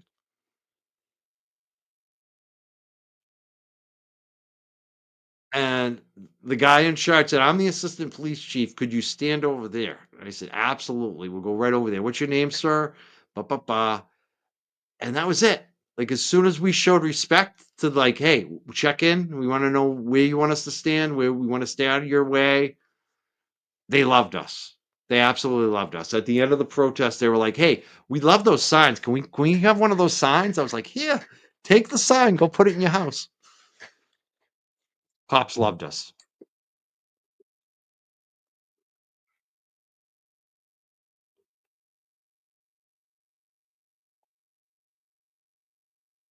I do gotta go. I'm telling too many stories tonight. Woo, have I ever protested woo? I've never protested woo. Never have. She's really, I mean, I could see why people get madder about the COVID stuff. I don't know. I'm out of Boston too. That's the thing. Like I used to do a show in Boston. I used to have a studio show in Boston. So I'm too far away from Boston really to have anything to do with Boston, to be honest. And I really I'm not much of an activist. I really don't do much protesting. Mostly all I do now is a show. So uh-oh. Wait, is this Ashley Bell? Ashley, call me. I want to talk to you. She said, "Don't be fooled by Rita." Ashley, hit me up. I want to talk to Ashley Bell. I do. I heard what you said the other night, and I can tell. I want to talk to Ashley. Call me. Email me.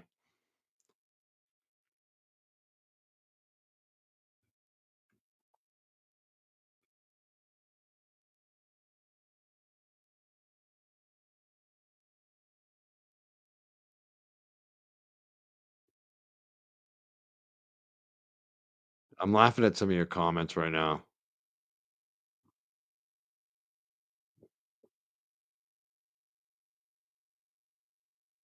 All right. I'm going to head out. Stop it, Joe. Joe makes too many jokes. It makes me laugh.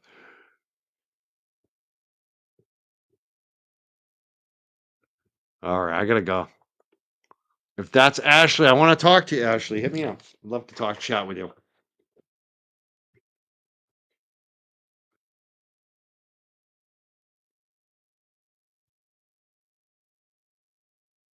You want me to tell you about Watertown story? I don't know if I have too many Watertown stories. I'm trying to think. I mean, there is some shit that's going on in Watertown, definitely. I mean, do you know about the cop that they busted that was tipping off the drug gangs in Watertown? That's interesting. Watertown's always been interesting. I'm gonna go. I'm gonna have a good night, everybody. We'll see you tomorrow night. I guess I'm gonna do a show. I'm not sure what time yet. I think probably 6. We'll see. I'm not sure of the time. We're gonna have Bianca MMM, Bianca 3M. Is gonna come back on the show tomorrow night. We're gonna go over some of the video that's been released with the McAlberts as well as the jurors. We're gonna read some body language tomorrow night. Please come back tomorrow night. Saturday at 4 p.m. I'm going to be live on Potentially Criminal with Sean. I'm going to be on his channel. We're going to be talking about Aiden, the trolls, Karen Reed. I'm going to be fun. I'm going to be a guest on his show, which is going to be a good change of pace. And also tomorrow afternoon, I may be going on Grace Curley. I haven't heard back yet. I'll check on that. But I may be doing Grace Curley again.